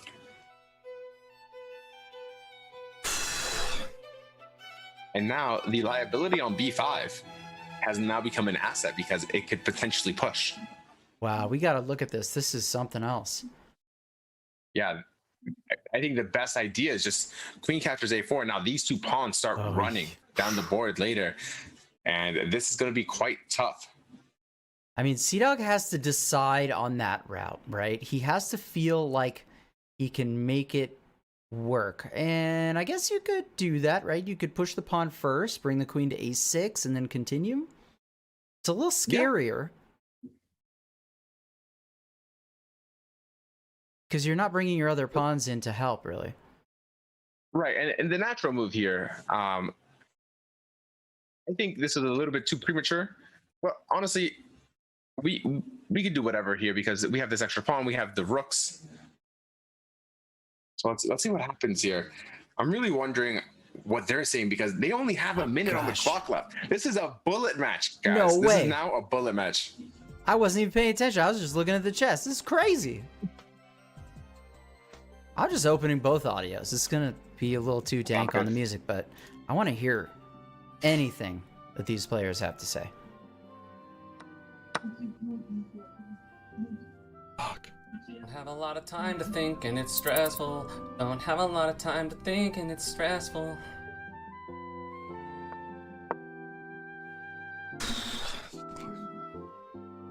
Connor's advantage might be slipping a little bit. I wish I could move my knight. Just a little bit. That'd be nice. But again, they only have 1 minute left. They have to play quickly. Ooh, wow. Rook f1 is a huge idea if they do anything here. If they play, oh my god, king f8, rook f1 almost seals the deal here, guys. No way we're having a third match here. Oh, the queen trade is not really what you want right here. Ooh.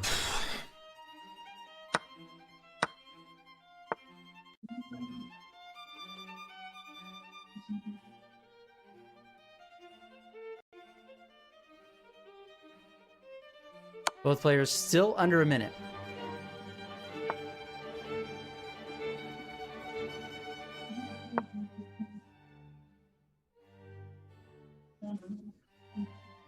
Okay, but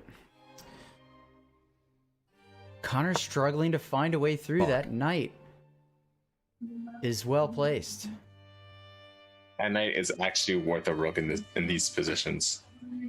That knight is extremely strong. Oh no. What is happening here, guys?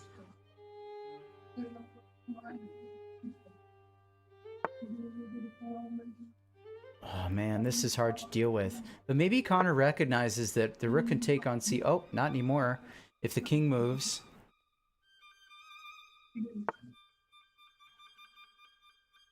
Oh my goodness.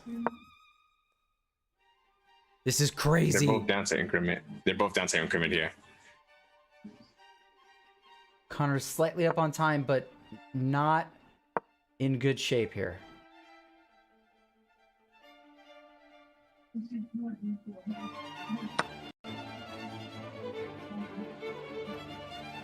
Oh, wow. Is he going to sack the rook?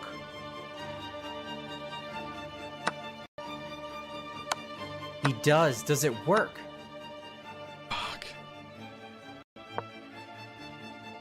Oh, man. Esam holds everything here.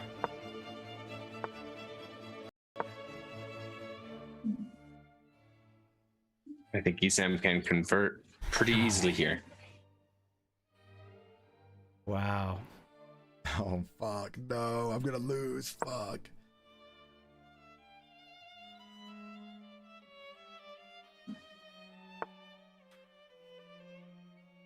And he's got two weaknesses. Oh, wait a minute. Yes, he had the tactic, but it's just not... It's not what you need. Yeah, it's still not enough. It's still not enough. Although, queen versus rook is extremely tough to convert. I think you should try to take all the pawns here. But let's see what happens. Oh my goodness. I think you just have to let's see what happens here. Okay. Wait a minute. Wait a minute. Is he getting back in time? I think taking that. Wait, this is a draw with rook captures, right? Rook captures, rook captures, rook captures. Oh my gosh, he missed a Oh, draw. no.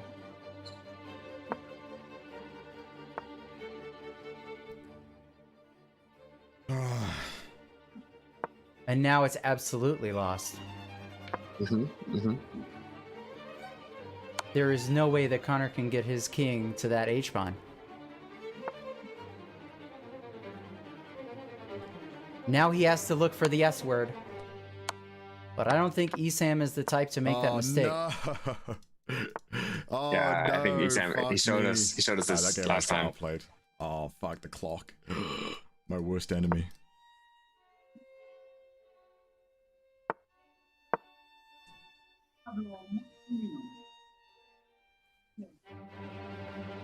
Sag. And we're about to see, I guess, the checkmate here.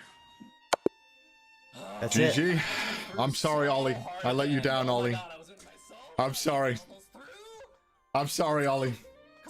Not like this. Woo! Oh my god. Overall, I played well until the end. I played well until the end. GG. Wow, I that's didn't think I was it. gonna win. Connor's redemption arc is officially over. That's it. He's out. Yep. Esam wins. Yeah. Whew. All right. Oh my goodness. That game. Look, okay, if I'm Connor, then if there's a game I'm going to go out on, that's going to be it, I think. He played so well. That was excellent, despite the fact that in the end, Esam was able to close it out. Right. That was great play from both of them, and just Esam kept the pressure up and kept the pressure on, and he found really good moves. Wow, that was amazing. That was great chess, and really good converting technique. Right at the end, he was just like, "Well, I'm just gonna get the queens." One small mishap, right? One small idea, but like he found the way through, and it was amazing. So great job to Esam. Like that was amazing chess. Great job. Yeah, unbelievable. Guys, I know you're going to want to see this interview, so do not go anywhere, because when we come back, CDawgVA and Esam will join us for their post-match, and then we will summarize what we are about to see tomorrow on the final day of tournament arc. So stick around. We'll be right back. This interview. So do not go anywhere, because when we come back, CDawgVA and Esam will join us for their post-match, and then we will summarize what we are about to see tomorrow on the final day of tournament arc. So stick around. We'll be right back. So do not go I'm so sad. I'm so sad now. CDawgVA. Oh well, it's so. I'm live. Join us for their post-match. And You know, I like they both played really good games. I feel like especially in the first game, Connor did the Connor thing and he threw. He choked. In the second game, it was way closer. Let me pull up the matches.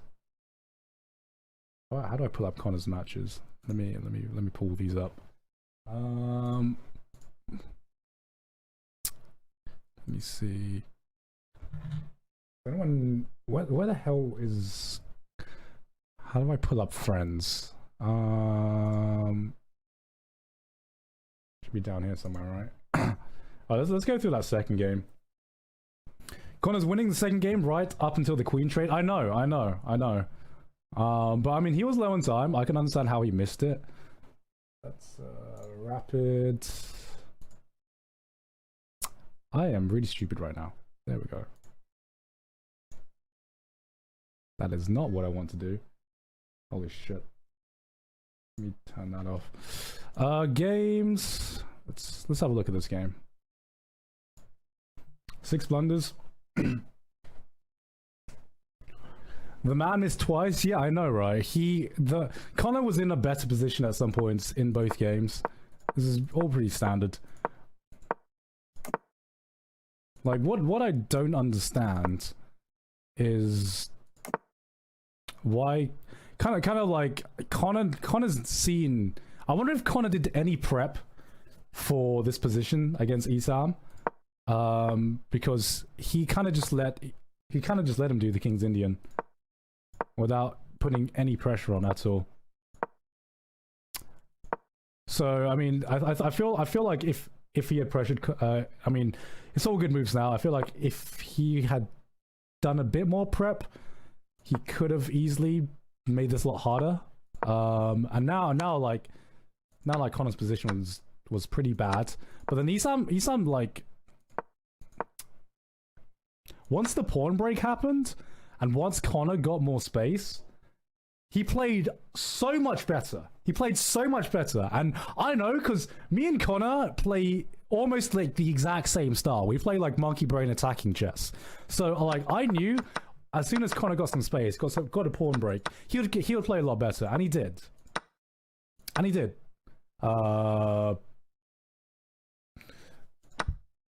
Because he was able to ring it back, and then he was able to. Ooh, that was a bad move. Oh, that was the best move. Okay. Let me. How did he come back from this position? Oh, that was a devastating move. I didn't. All right, we're back with the players. Wow, guys, that was so intense. CDawg, I guess let's start with you. Like, dude, what was that second game like? I think I played too slowly because I was worried that I was gonna lose again. So I think I was just doubting moves that were just easy, I think.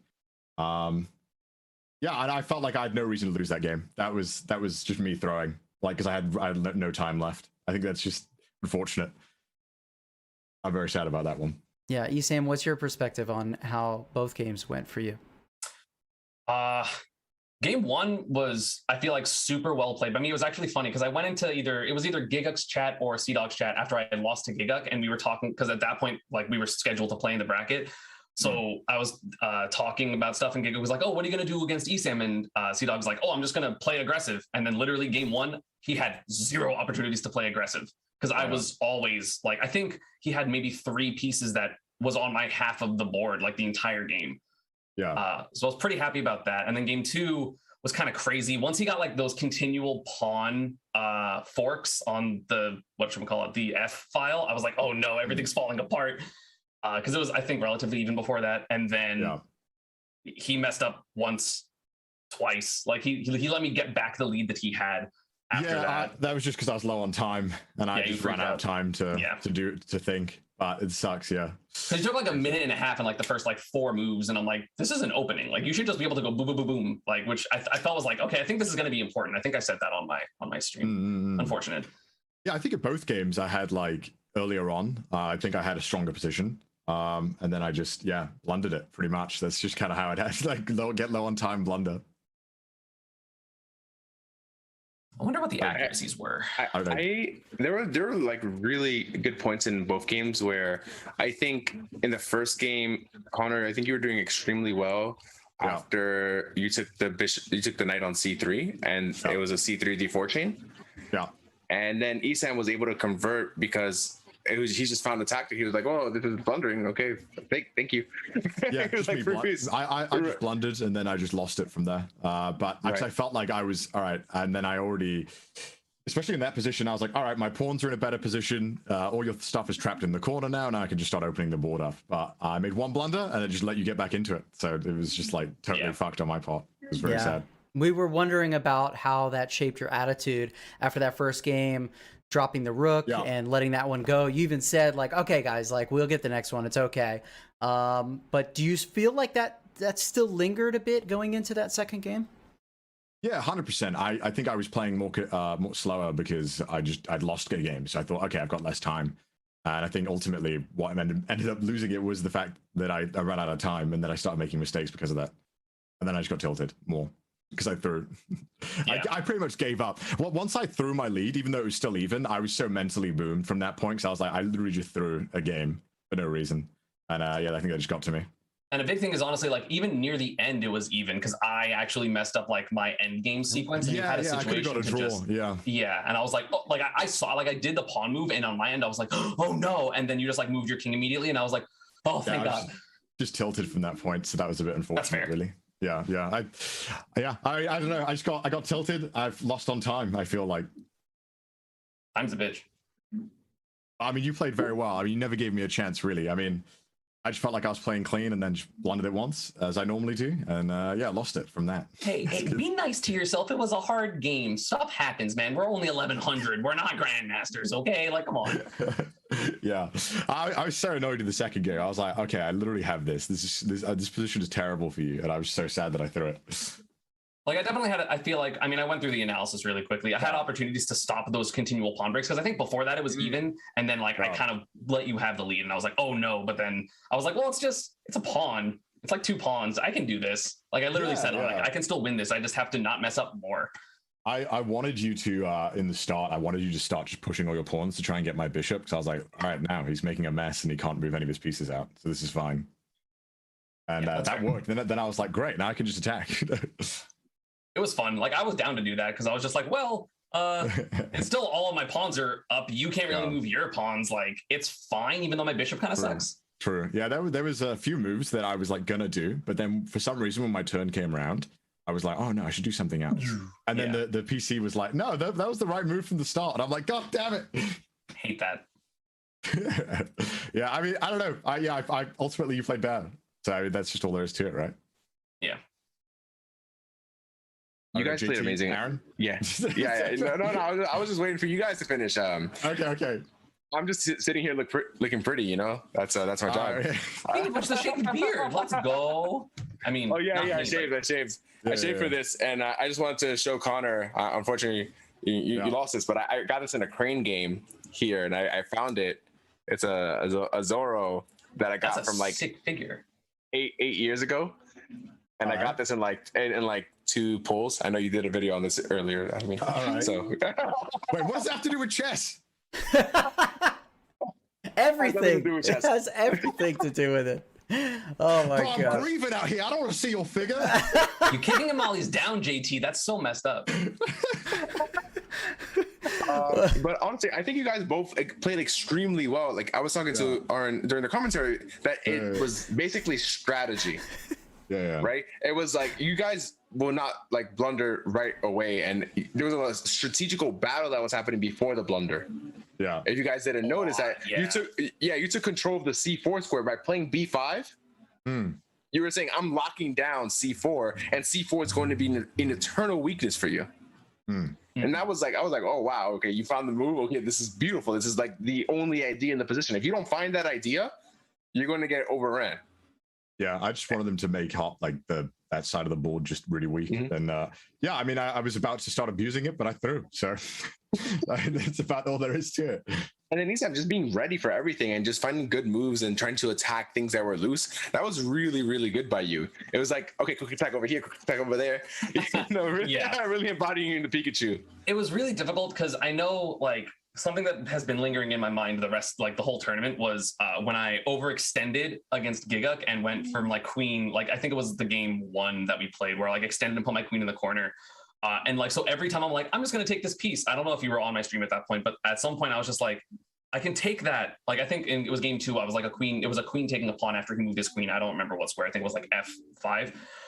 And I was just like, can I take this?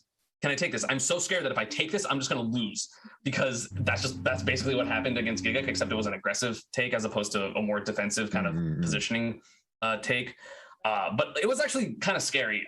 I did not expect to win today because I played a bunch of games today and I was fucking throwing. I was losing so many games. Granted, for me, it's, 10:25 p.m. and for you, it's what, 11:30 a.m. or something? Yeah. So I was just assuming you were in Japan, but it was kind of rough for that. And I was just like, if I just play better, because I was trying different openings because I know you and Gigguk both are really good aggression. And I was kind of scared to do my King's yeah. Indian type of defense. And I was just like, you know what? I'm losing every one of the games as black that I've trying to do anything unless my opponent like dummy throws. So I was just like, you know what? I'm just going to do it and play better. And if not, I have game 3 white. That's fine. I mean, Esam, it kind of Sorry. sounds like you would agree with something CDawg said earlier in the match, which is like kind of the first person to make a mistake goes down, as a way of saying like that this was a very evenly matched pairing. You both really spent the whole time just like not giving each other ground, and ultimately I think we would agree, I think the audience would agree that this was probably the most balanced match that we've seen so far in terms of both of your skill. Esam, you have a very long path ahead of you. In fact, so far you've had the longest path of anyone in this bracket, because now you have to face Rustage in the redemption final to even get to the grand final, and then after that you would have to win 2 matches. And I know you're very familiar with this because this format is based off of what you do for a living in the FGC. You have to beat Gigguk twice to win, and he only has to win once. So what do you think you're going to do to stay the course and retain the stamina that you're going to need to win the whole thing? I have zero clue, because chess is so tiring. Because again, like I kind of mentioned this yesterday when in the interview against after Tectone, I'm so used to being able to rest on my laurels until like very end of this tournaments. And realistically, like even though I'm really good at Smash, I don't win a lot of majors because I've run out of steam and I lose in losers finals or grand finals. Like there have been so many times that I'm like playing well, grand finals play like garbage because I'm just tired, because it's so much mental energy, because wow, chess takes so much energy unless you're destroying the other person. Like unless they blatantly mess up, it's so difficult. So, I mean, maybe Rustage will make it easy because he'll just blunder a queen again. But assuming that doesn't happen, it's going to be hard because it's so much mental stamina, and I just hope I play well. And I hope that I continue to play well. And if I don't, and I lose to either Rustage or Gigguk, all I want to do is play my best. I just don't want to make dumb mistakes. Like if I lose because they out-strategy me, or they have more time, or they out-energy me, that's fine. But I just want to play my best, and that's always my MO. And hopefully my best is good enough to win. And for you, Connor, who are you rooting for in this match? In this tournament? Say me. I want to see Rustage win and blunder his queen while winning. That's what I want to see. I'm rooting for Rustage now. Wow. I can't take on the Ollie spirit if I lose to Rustage. I've already let Ollie down. I'm sure Ollie's never going to let me forgive this now. Okay, that's fair. Ollie's going to murder me. This is like a Highlander. So You're like, pissed. everybody wants to carry Ollie with them into their next match. I love it. Well, I'll just try to... Yeah. Pop strat. So before we let you guys go, CDawg, I want to say, obviously, you put up an amazing fight to get this far in Tournament Arc 2. Yeah. Obviously, for people's favorite characters, there's always Season 3. And I think an important thing that the community should know about you is that this tournament actually would not exist if it were not for you putting it out there into the Twitter sphere that you love chess and that you'd love to have some kind of something with it. True. And we were lucky enough to spot that, reach out to you, and Tournament Arc 2 and 1, it's kind of your brainchild. And so, yeah, none of this would have happened without you at the very beginning. Oh, well, thank you very much. It's a shame I couldn't see it to the end this time, but alas, it's how it is. I got to go home. I appreciate you on both fronts. I was going to say as well, yesterday, I didn't realize there was 2 games in the Champions thing, and I have a vaccine appointment at 12. So, like, if I'd actually got to the end, I actually don't know what I would have done because I have to. Like, yeah, the grand finals can take a long time, especially exactly. Because me Gigguk the first time, just as an example, like if it goes to like game 3, I think our set took like an hour, maybe longer than that. So Gaunt has it tomorrow as well, but Gaunt's is at like in the evening, so Gaunt's is lucky. Mine's at like 12, and I was like, when Aaron said that, I was like, wait, what? I gotta keep playing if I win? Oh man. So what's crazy is that you have a vaccine appointment, so you're getting the vaccine. Yeah. Maybe you are the protagonist after all, and you're coming back for Tournament Arc 3, right? Like that's the play. That's the play. That's the play here. I get it. I'm just You know, I love chess. I'm just glad to be done with chess for now. I can finally free up my brain for something else. I'm chessed out. I feel that. Apparently, Not there's yet, this but- game that everybody is going to after chess called Apex. I'm gonna hit up Ollie and be like, Ollie, you want to play Apex now?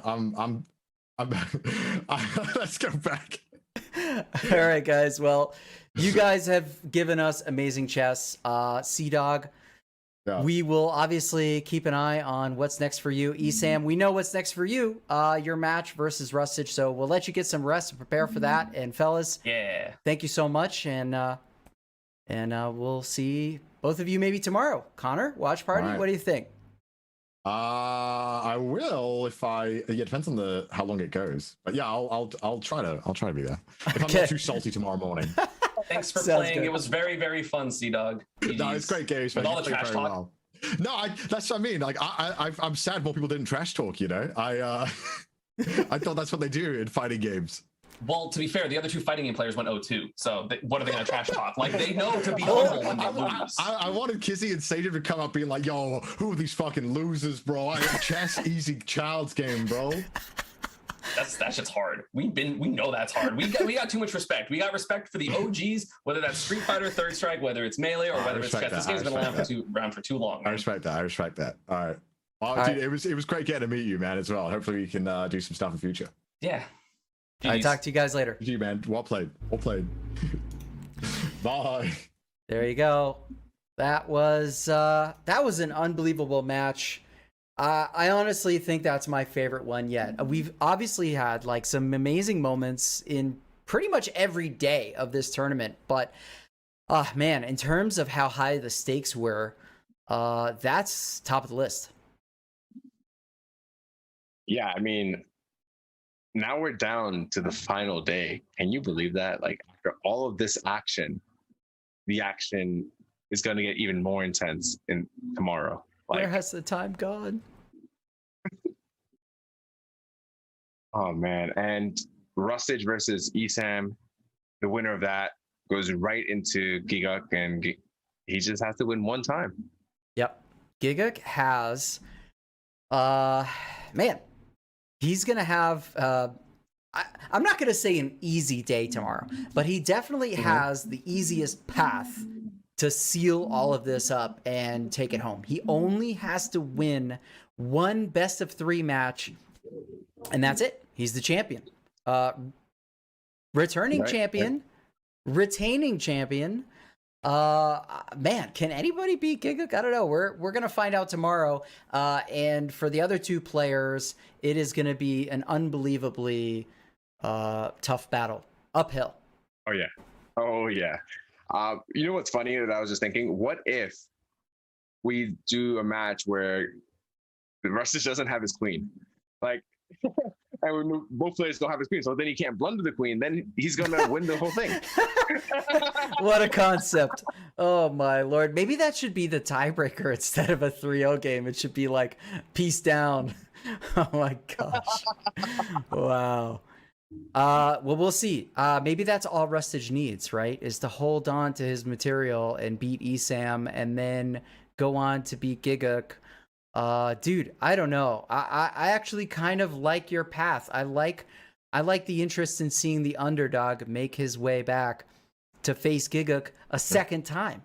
But also, Esam has been so strong this tournament that we can easily see that happening as well. And Esam and Gigguk also played in winners too, right? That first round of the winners bracket. So that would be a rematch. Man, this is fantastic. I have to say that even though I would have been happy with any outcome in this tournament because I love every single player who participated, I'm also feeling like this is the best possible outcome somehow at the same time.